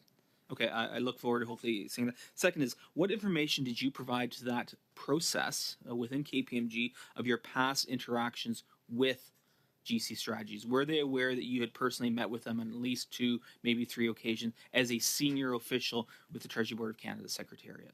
Thanks for the question. I don't recall that being one of the fields that I talked about earlier that had to be filled out regarding personal meetings with the organization. The process is more about testing the legitimacy of the organization. It's I think we look for any public knowledge of lawsuits or things of that nature, and nothing came up at that time. Thank you very much, Mr. Nader. Up next is Ms. Yip. You have the floor for 5 minutes, please. Thank you very much. I'm going to be asking each one of the companies the next 2 questions. Were either of your companies involved in creating the terms of contracts you were awarded? Mr. Bashir? No, not to my knowledge. Okay. No? And okay. Were security clearances a prerequisite to receiving a contract to work on ArriveCAN? Were they acquired before the work began? Mr. Bashir? Thanks for clarifying, and thank you for the question. So in my particular case, security clearances were certainly a requirement given the security nature of the work we were performing. And I can assure you that every member of my team had the requisite security clearance based on the role they had. And to clarify that statement is that those that were issued, a couple of members of my team were required to have in-depth access, as you can imagine, to CBSA systems, and they required secret clearances, and other members of my team required reliability clearances. But all folks involved had the requisite clearance, yes. Yes, we had the appropriate corporate security clearance as well as our consultants. We have a team that is responsible for making sure that's all in place on any contract. So yes, we had all the security clearances. Thank you for the question, Mr. Chair. We review all RFPs and contracts and to validate that we meet the security requirements. And we met the security requirements for our CBSA contracts. And that was acquired before the work began. Is that right? Thank you for the question. We hold a security clearance as a company, and we validate the security clearance of the individuals that we place with the Government of Canada. Mr. Bashir, have you ever met Darren Anthony? Thank you for the question. No, I've never met Mr. Anthony. Mr. Bernard and Mr. Dowdell, I'm sorry. Did you have any meetings related to ArriveCAN with officials outside of a normal office setting?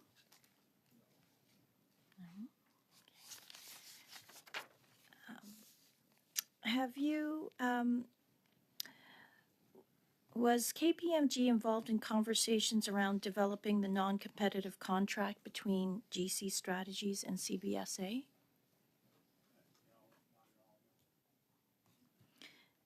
Have you spoken to anyone else looking into this issue, like the Auditor General? Me personally, no, I have not. I don't know, Lydia. If I can clarify thank you for the member's question. So the Auditor General did contact KPMG to confirm the information that was about to go out in the report ahead of time, just before the report was released, to confirm the details, and we complied with her request. Mr. Bashir, in your opening statement, you mentioned that KMP serves and assists clients with respect to gaps, and do you feel that that was done? If I understand the question correctly, I believe you might have been referring to my statement about closing strategic and operational gaps. Was that the reference? I couldn't remember the exact wording, but I wanted to hear more about that with respect to the work that you were contracted to do. Absolutely, thank you. And through the chair, I'll answer that in that, specifically in my field of cybersecurity, a lot of our work ends up being gap analysis type work, which means, assessing security posture of systems, today, assessing where they need to be, and providing roadmaps on how to get to a state to best protect the information that is being held by the organization. So by closing operational gaps, that's the reference, certainly in respect to the engagement that I worked on, but I'll pass it to Ms. Lee if there's anything that you want to add for yours.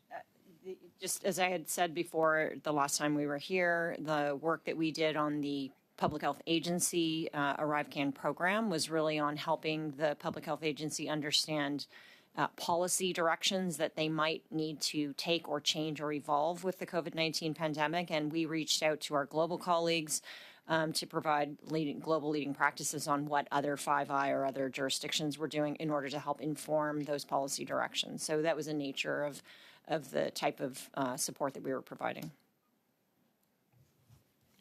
That is your time, Ms. Yip. Yes, thank you very much. Up next is Madame Secla Desgagnés pour 2 minutes 30 secondes, s'il vous plaît. Thank you very much, Chair. Mr. Bashir, now that you've read the Auditor General's report and you've heard the various testimonies, and you know that Mr. Firth is under investigation by the RCMP, and now that if you had known all that, would you have proceeded with your work with him? Thanks for the question. I think the first thing to state is we had CBSA asking us to help them augment the security of a system that stored personal information for Canadians, and that is squarely in our wheelhouse, and I'm proud to have done that work and would do that particular work again for any government agency. With respect to the question about GC Strategies, and as I stated earlier, today, if we were to go through that risk management process again, I would strongly suspect that flags would be raised and we would not proceed with the engagement through GC Strategies. But I don't want to take away from the fact that the work itself, we still believe, and I'm proud to say, was useful. Merci. C'est pas l'objet de la question. Thank you. But personally, you, what do you find unusual or the red flags that might have been raised, and now that you're aware of you know what you know now, what do you find as being not ethical in what you did, and could you not have done more with regard to ethics if you had known what you know now? Thank you for the question. When it comes to procurement, we have to follow the direction of the agency that is conducting the procurement, and so which is what we did at the time, and which is what we would do going forward, and rely on our processes afterwards to dictate whether or not it is acceptable for our firm to go forward with the work. À vous entendre, on dirait que les When I listen to you, I would think that the partners and the those involved, they are not able to see black and white based on what they have in the system. But I assume that if you're a partner at KPMG, you have the duty and also the ability to defend your approach, and when you have different information or different ways of acting. And if you see a danger, a risk, a professional risk for KPMG, you would have preferred not to be here today, of course. But would you have proceeded differently? But you, as an individual who is supposed to be intelligent, are you capable of doing this now? Thank you for the member's question. I think, going forward, I think we continue to work together as a partner group and make sure we assess risks of all engagements to the best degree that we can with the information we have at the time. I would point again that when conducting this risk assessment in October of 21, with the information available at the time, I believe I stand by the decision we made to proceed at that given time. Given the new information that has come to light since then, I would suspect our decision would be different. Thank you very much. Mr. Desjardins, you're up again for 2.5 minutes, please. Thank you very much, Mr. Chair. Mr. Bashir, when did you first meet with Christian Firth as a public servant? Thank you for the question. I have an exact date for you. I can give you a rough guess of sometime in the years of 2017, 2018. Are you not required to document when you meet with potential partners like this that are outside in the public or outside in the private service?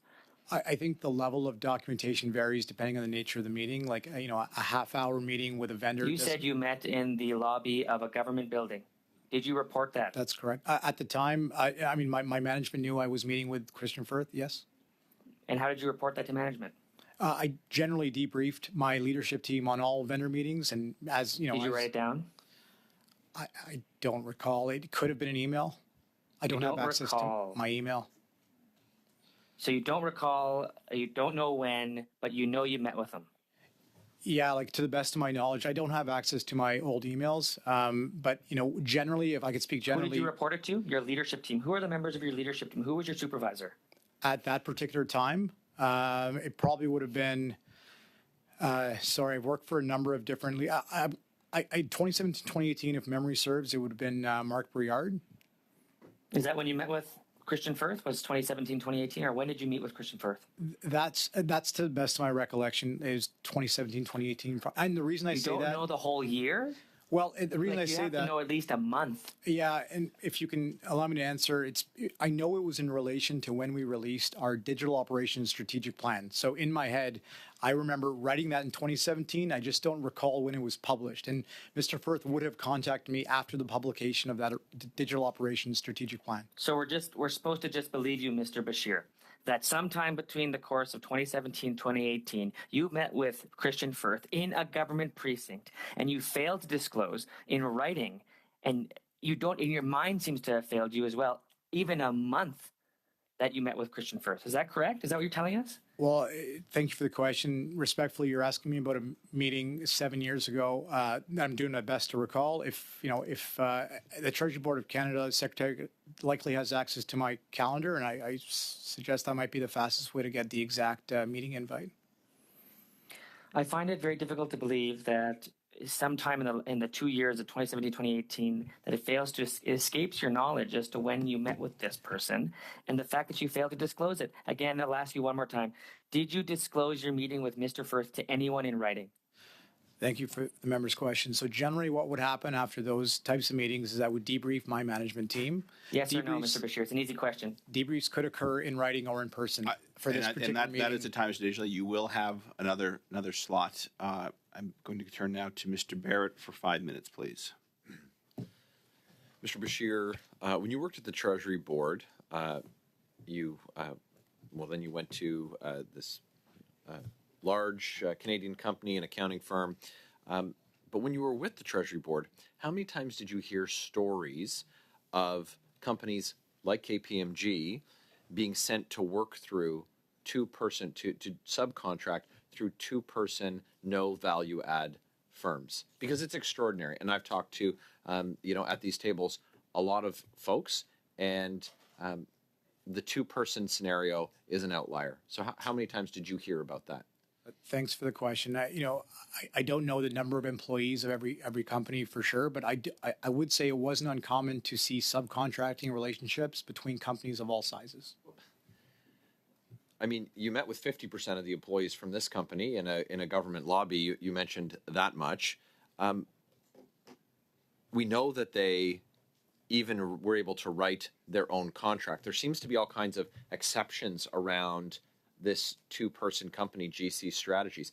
How many times has KPMG, to your knowledge, been allowed to write a contract and then be the beneficiary of that contract, to be the supplier? I'm not aware of any times we write our own contracts. It's strictly forbidden. It's forbidden, but it seems like, again, there's these exceptions with GC Strategies. Did you were a DG, you were Director General? Correct. Did you do a quick search to see if the individual you were meeting with, Mr. Firth, was registered to lobby before you met with him? Thank you for the question. I don't recall the details of that meeting. I couldn't give you an exact answer.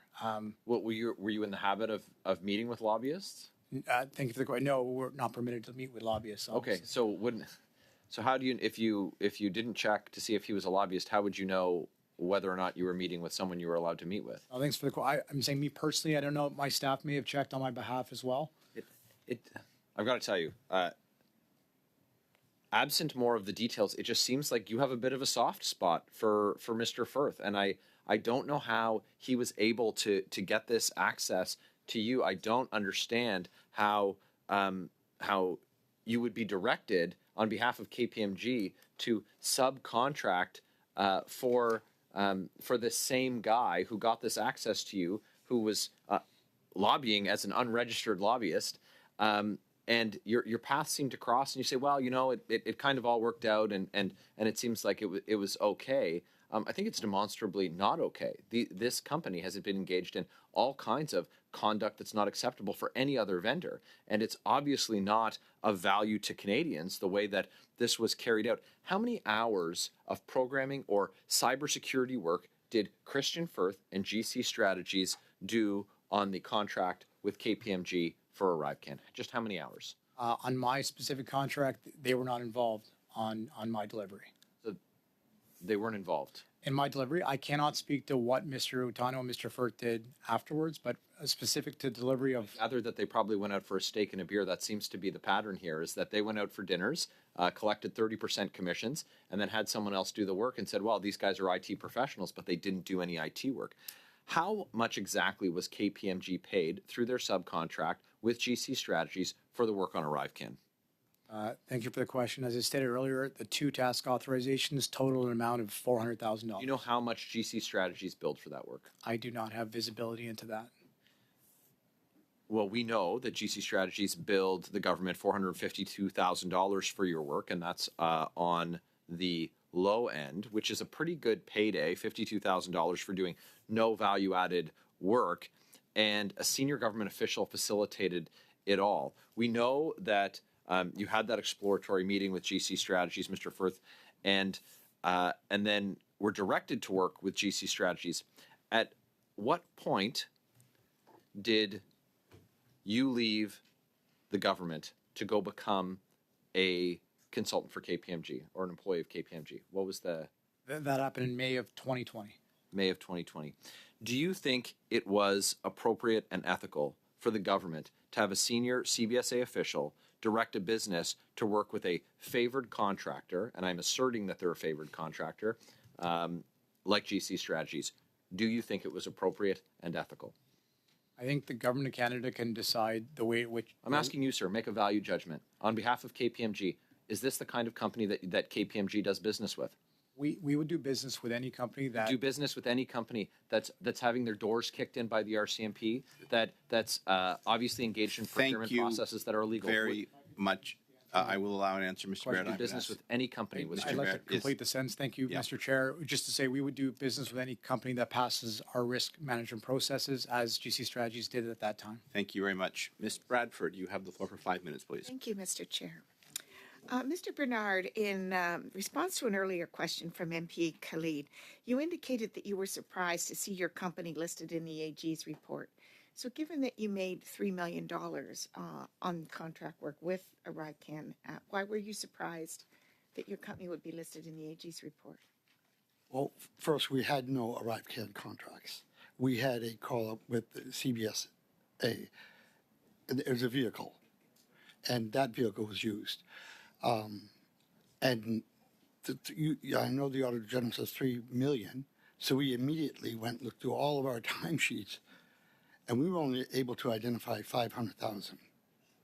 Clarify for me a vehicle. So did you not do work on the ArriveCan app, or clarify what your work was? In the federal government procurement, vehicles are brought up so that we have a number of vehicles. We all do. And I can talk to you from my side because I was also in the government, and I had vehicles. Because oftentimes we needed to do some IT work, and it had to be done right away, and we didn't have the resources, so we'd go to these vehicles. We have such vehicles, we all do, and those vehicles, we had 3 of them.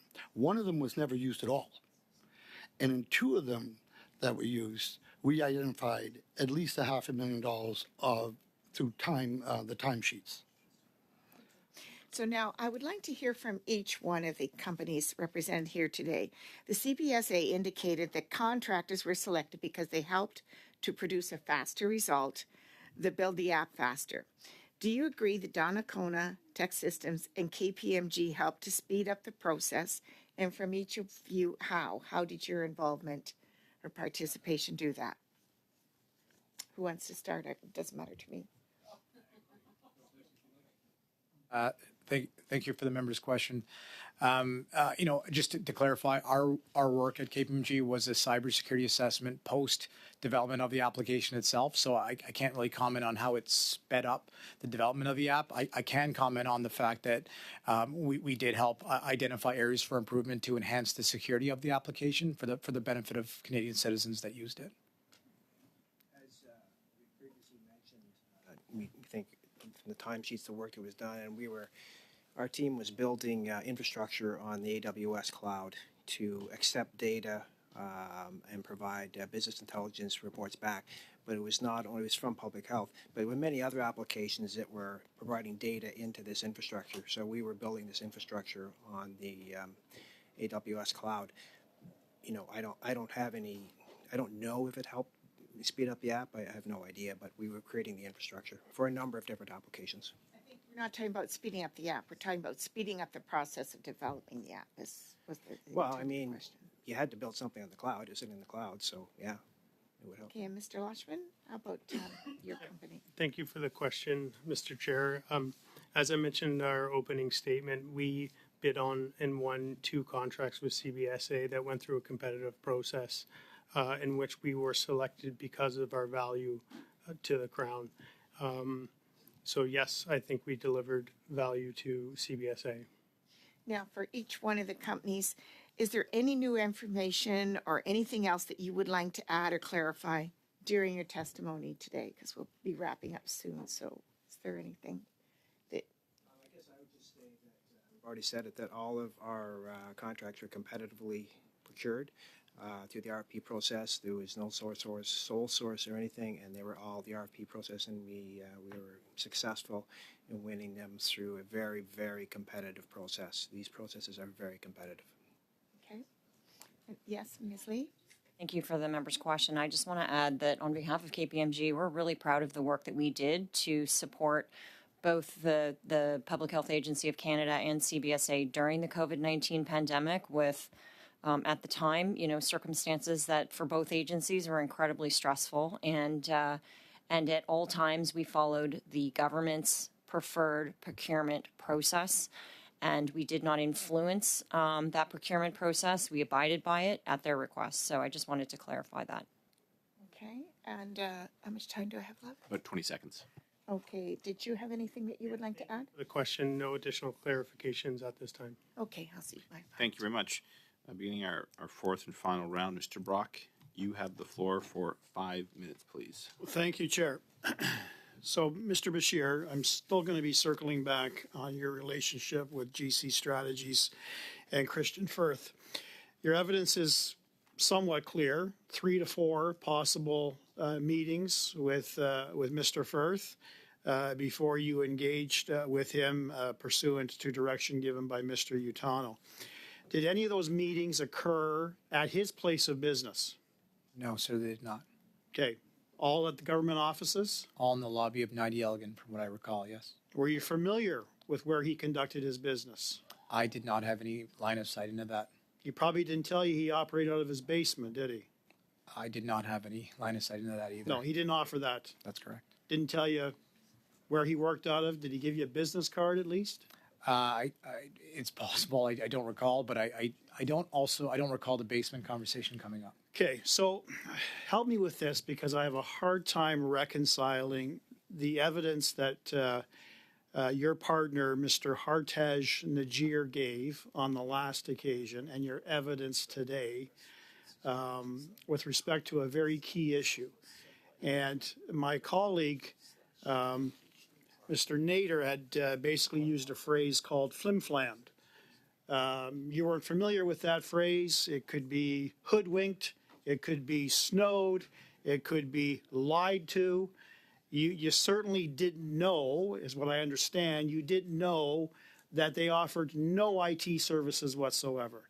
They were strictly a middleman, connecting the government of Canada with professionals.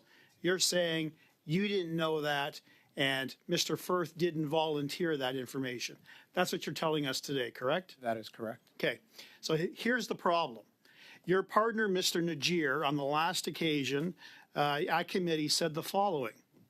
The firm, KPMG, followed rigorous processes and determined no adverse considerations in contracting with GC Strategies, given that they were a well-known entity in the government sector.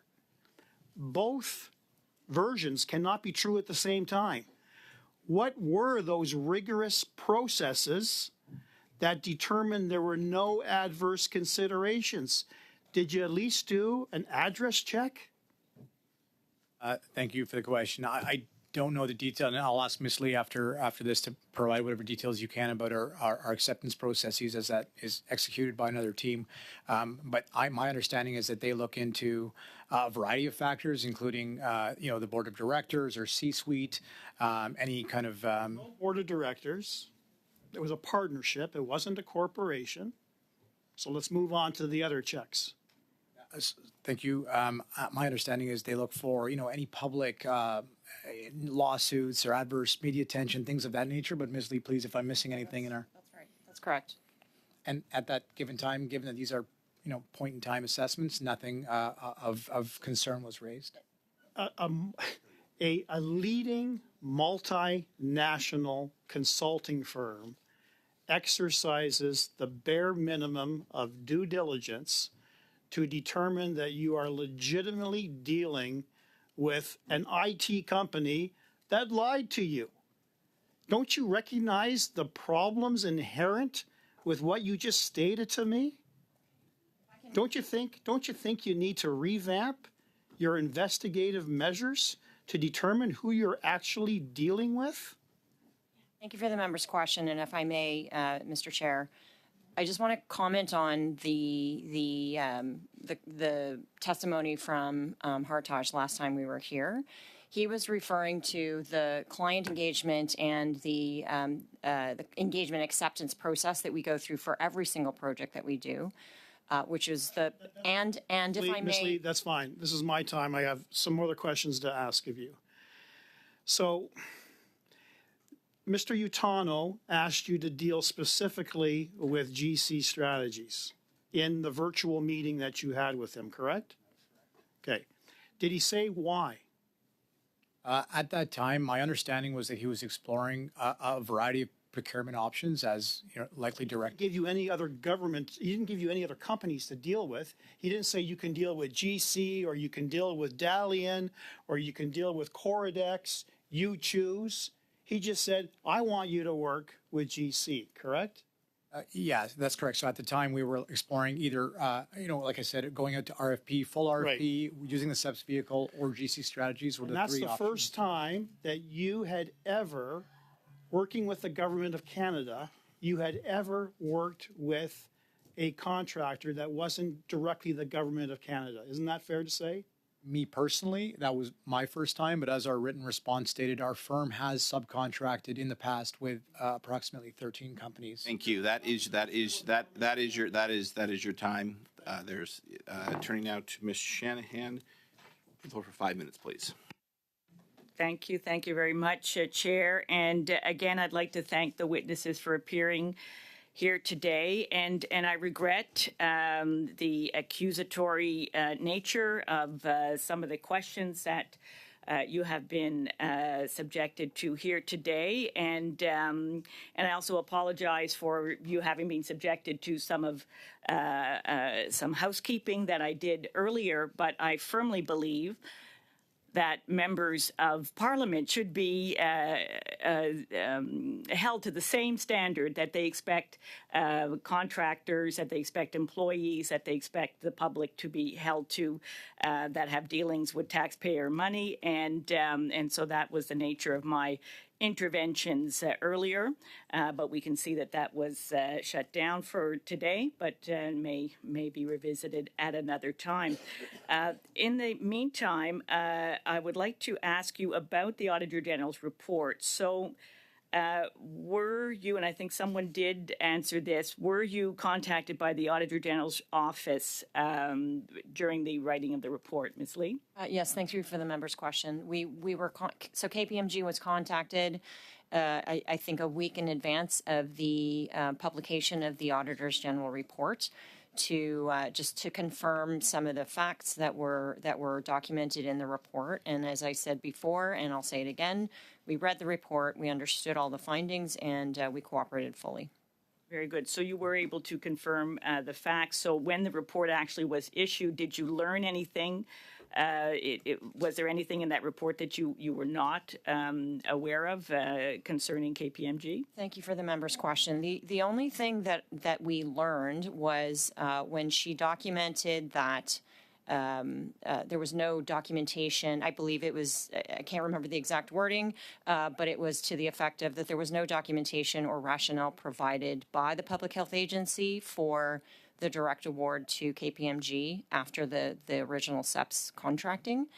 And to our understanding, the Public Health Agency did actually speak with their internal procurement folks to provide that rationale.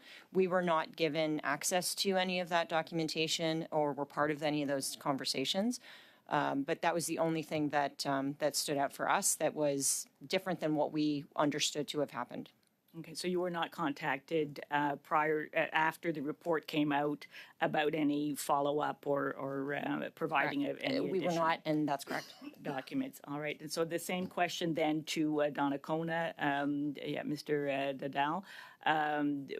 Were you contacted by the Auditor General's report prior to the report coming out? Yes, prior to the release of the report, we received a very brief email stating that they were going to, the report would show that we did $3 million of services work on ArriveCan.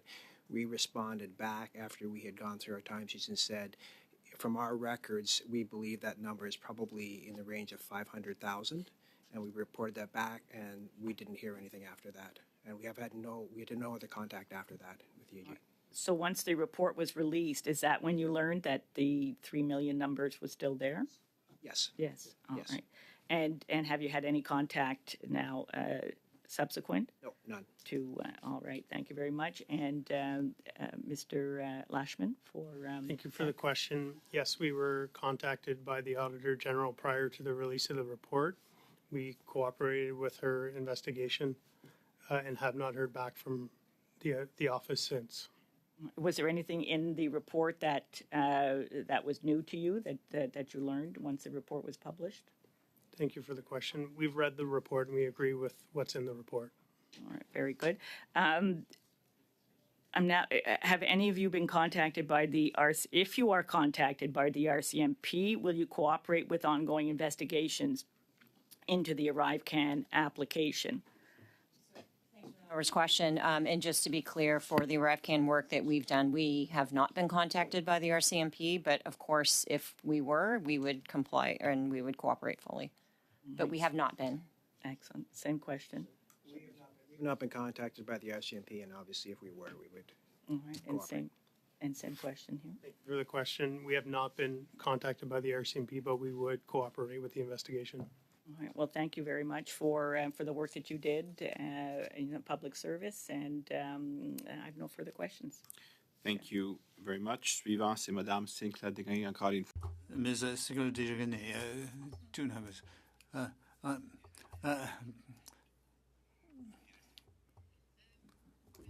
Mr. Lashman, you were saying that you will cooperate with any study by the RCMP.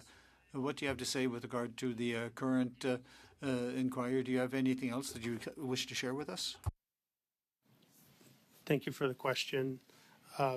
We haven't been contacted by the RCMP in regards to CBSA or ArriveCAN, so no further comment. Donc, vous n'avez absolument rien. So you have nothing from your experience with them? There's nothing else. We've heard references to systemic corruption within CBSA. So you saw nothing with regard to the CBSA? Thank you for the question, Mr. Chair. No, we have not been contacted by the RCMP. Parfait. Merci. Je vais passer. Now, a question for Donnacona. Coming back to the fact that you said that there were accusations and that changed your life, and in 2021, I think that there were 21 non-competitive contracts with CBSA. 23 in 2021, non-competitive by CBSA. How can you explain this such a large number of contracts, non-competitive, 1 year only with one company? Sorry, who with the non-competitive? We didn't have any non-competitive contracts. D'après le site du gouvernement même, vous avez reçu 21 contrats de manière non concurrentielle. 20 avec le gouvernement, avec l'agence. You had this was under the Open Government's source. Do you confirm that? Sir, could you repeat the question? My understanding is you're saying we had some 20-odd non-competitive contracts awarded? C'est les chiffres du gouvernement, Monsieur Dowdall. These are government figures. We don't have any non-competitive. We can't validate that information. D'accord. Donc, vous contestez les chiffres. So you're questioning the information from the Open Government site itself. Strange. And you've never had non-competitive contracts with the Government of Canada? The only ones we would have had would have been possible sole sources under 40,000. That's the only thing we've had. Everything else we've competed in a typical RFP process. Une dernière question, s'il vous plaît. Ça marche. Merci beaucoup. Thank you very much. C'est Mr. Desjardins. You have the floor for 2.5 minutes, please. Thank you very much, Mr. Chair. Did KPMG employees who worked on ArriveCAN receive a valid security clearance? Member's question. I'll comment on the public health agency related work.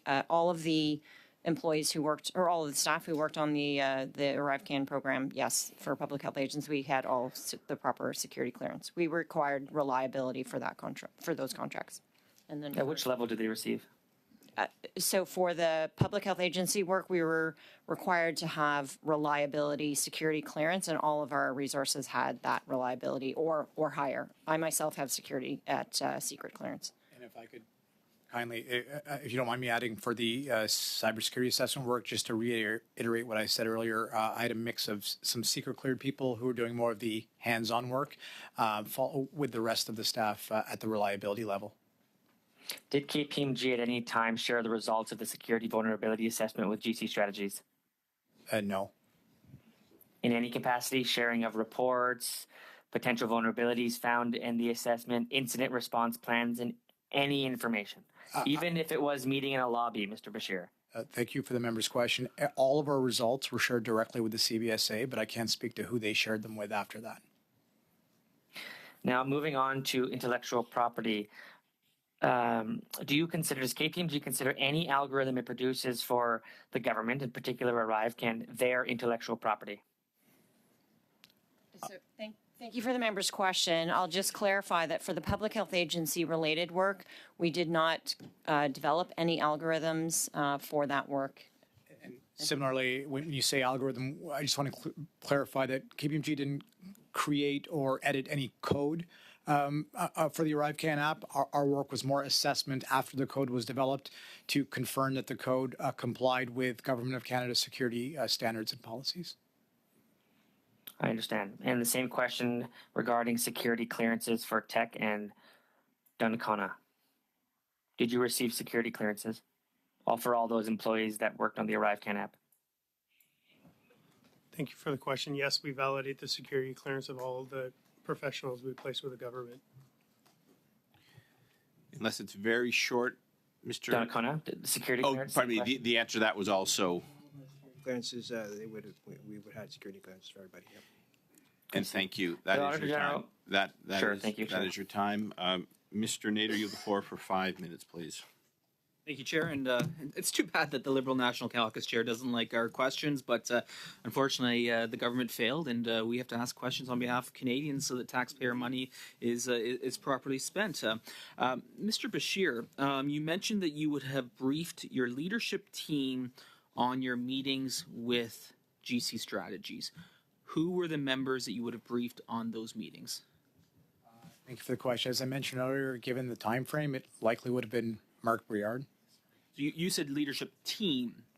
Was it more than one person or just Mr. Briard? Well, he was my assistant deputy minister at the time. There were a number of other director generals that may have been present, but generally the debrief would have been back upwards to the assistant deputy minister, yes. Would that have been oral brief or would there have been written documentation? Thank you for the question. As I mentioned earlier, generally the debriefs, they varied. Sometimes if there was substance, there would be in writing. Sometimes it was a conversation during a bilateral meeting in person. Well, given that Mr. Brouillard was the Chief Technology Officer of Canada, do you not think he might have had some line of sight onto a company like GC Strategies, which supposedly was a IT technology company? Thank you for the question. I can't speak to Mr. Briard's line of sight into the companies that he knows. I'll ask you that then. Did he offer any concerns about GC Strategies? Thank you for the question. At that time, no concerns were raised. So Mr. Brouillard was the Chief Technology Officer of Canada. Who currently holds that position? Thank you for the question. I don't actually. I think last I heard it was Min Doan, but I believe he's on leave of absence, so I'm not sure who is acting in the role at the moment. Min Doan, that name rings a bell with this committee. Have you ever met with Min Doan? Thank you for the question. Certainly in government context, we were on the same committee, I believe, the Enterprise Architecture Review Board. So we sat, across the table from one another in a format similar to this, but didn't really work with them too closely. Did you ever have any conversations with Min Doan after leaving government? After leaving, thank you for the question. The only time was likely during the presentation of our findings of the CBSA cybersecurity assessment that we conducted. I remember presenting those findings to a CBSA committee, and I believe that Mr. Dewan was present at that meeting. Do you have any records from that meeting? Thank you for the question. At best, probably a meeting invite. I can't, but I'd have to get back to you on that. Who else do you recall having been at that meeting with Mr. Doan? Certainly, Mr. Utano would have been present. Likely some of his team members as well, and other members. It was a steering committee, as I recall, a CBSA steering committee. So I don't know all the names off the top of my head, but I suggest that it would likely be a series of IT leaders, if I can characterize it that way. Could you get back to us if you have any documentation of who would have been at that Certainly, meeting? I'll take that back and get back to whatever I can. Does KPMG, or you specifically in your role, have any dealings with the Department of Fisheries and Oceans? Thank you for the question. So first, me personally, no, I've not had any dealings with Department of Fishery and Oceans. I can't speak on behalf of the entire firm. I could take that back and get back to you. But to my knowledge, I don't know of any. But Ms. Lee, I don't know if... Same answer. I'm not aware. Treasury Board Secretariat. Thank you for that question as well. I recently completed a small engagement with the Office of the Comptroller General in the Treasury Board of Canada Secretariat, where it was a roughly $30,000 engagement to provide security advice and guidance on a horizontal audit of IT security. That was the last engagement I had signed with the Treasury Board of Canada Secretariat. Did you have any previous dealings with those individuals at the Comptroller General's office while you were a public servant? Thank you for the question. When it comes to dealings, not like I didn't work with them on a regular basis. I certainly would have passed by them in the hall and said hello, but no, we didn't have any work, regularly. It could be given that I was in the office of the Chief Information Officer, and they were in a completely separate branch. So I only have a few seconds left, but I want to go back. You mentioned that you would have briefed your employer, your manager, but you don't know how you did it. Could you commit in review to come back to this committee with a confirmation of how you would have briefed your manager and who you would have briefed, whether it was Mr. Brouillard or whether it was others as well, and any documentation? Can you provide that to this committee of how you briefed your supervisors following your meetings with GC Strategies? I'll certainly do what I can. I hope the committee understands and respects. I don't have access to my former inbox at Treasury Board, so I couldn't provide the records themselves. But I can certainly do my best to summarize what I recall. Thank you. If you could do that, and if you're even a response, if you get a response, great. And if you find the department does not allow you access to your records, we will take that in consideration as well. Thank you. Ms. Shipp, you have the last 5-minute round turn. It's over to you, please. Thank you, Chair. And I'm sorry to hear that Mr. Nader is not interested in looking in the misuse of public funds when it's their own members doing it. Mr. Bernard, how long have you been doing business with the Government of Canada? Since, you mean after I resigned? Since 1990. Okay. And how large were these contracts relatively to the work that your organization has normally done? Well, it started off small and it just grew over time as we grew. Mm-hmm. Okay, thank you. And I'll ask the same question to yourself. Thank you for the question. You're asking, just for clarification. How long has Tech Systems been doing business with the Government of Canada? Thank you for the question. Tech Systems has been working with the federal government since about 2015. Since 2015, sorry. And how large were these contracts relative to the work that you normally do? Thank you for the question. The contracts vary in size, but we have several different contracts with the federal government of multiple values. So some values are, say, $300,000, but we do have our agreements with CBSA, for example, were $15 and $7 million respectively. All right. Ms. Lee, did you want to finish your answer? I believe Mr. Brock was asking a question and you weren't given an opportunity to finish your answer. Do you still want to answer that? Thank you very much for allowing me to finish my comment. I was simply trying to say before, in response to Mr. Brock's question, that I think it was to do with the processes around how we review whether or not we can engage in work with a particular organization or a contractor or a subcontractor. So I was just trying to simply finish the statement that we do have these processes where we check clients, we check the nature of the engagement that we're being asked to undertake. And we have 3 partners for all of our public sector engagements. We have 3 partners that actually have to sign off on something before we're allowed to proceed. The engagement lead partner, a secondary partner that would be responsible for looking after the engagement specific process questions, and then another engagement another quality partner. So I wanted to simply say that our processes are incredibly rigorous. They're very detailed. They are reliant on point-in-time information, and our systems continuously update based on current information as things evolve. So that's what I wanted to finish. Thank you. Okay. So do you believe that your company gave good value for the work that was done? Again, for the member's question, as I said before, we are very proud of the work that we did, both through the Public Health Agency as well as the CBSA work that we fulfilled for the government during this incredibly stressful time during the pandemic.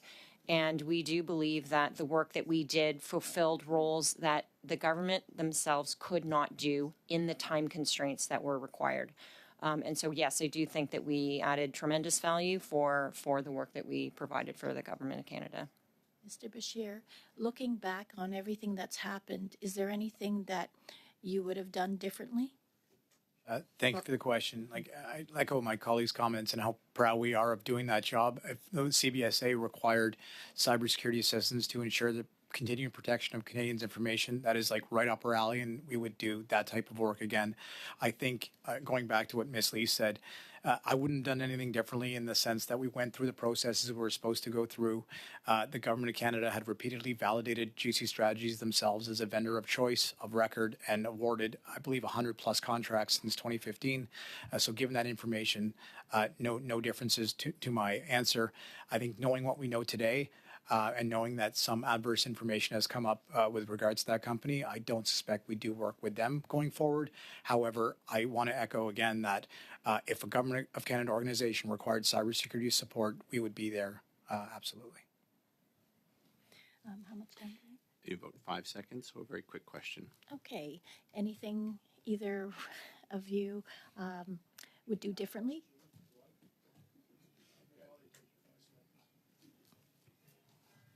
And that is it. Anything else Well, you'd like to add? Anything else?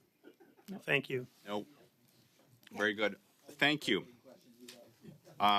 Order, please. I want to thank the witnesses for coming in today. We're ending a little late, but not too bad, and coming in for your testimony and participation in relation to the study of ArriveCAN. Any documents or information that's been requested, you can submit that to the clerk. Members, before we adjourn, the panel schedule for Thursday will be switched.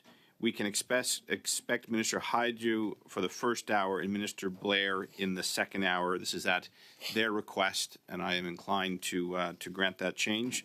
And lastly, the subcommittee will be meeting Monday at 3:30 p.m. for an Canada discussion. On that, I adjourn this meeting. Have a good weekend. See some of you Monday.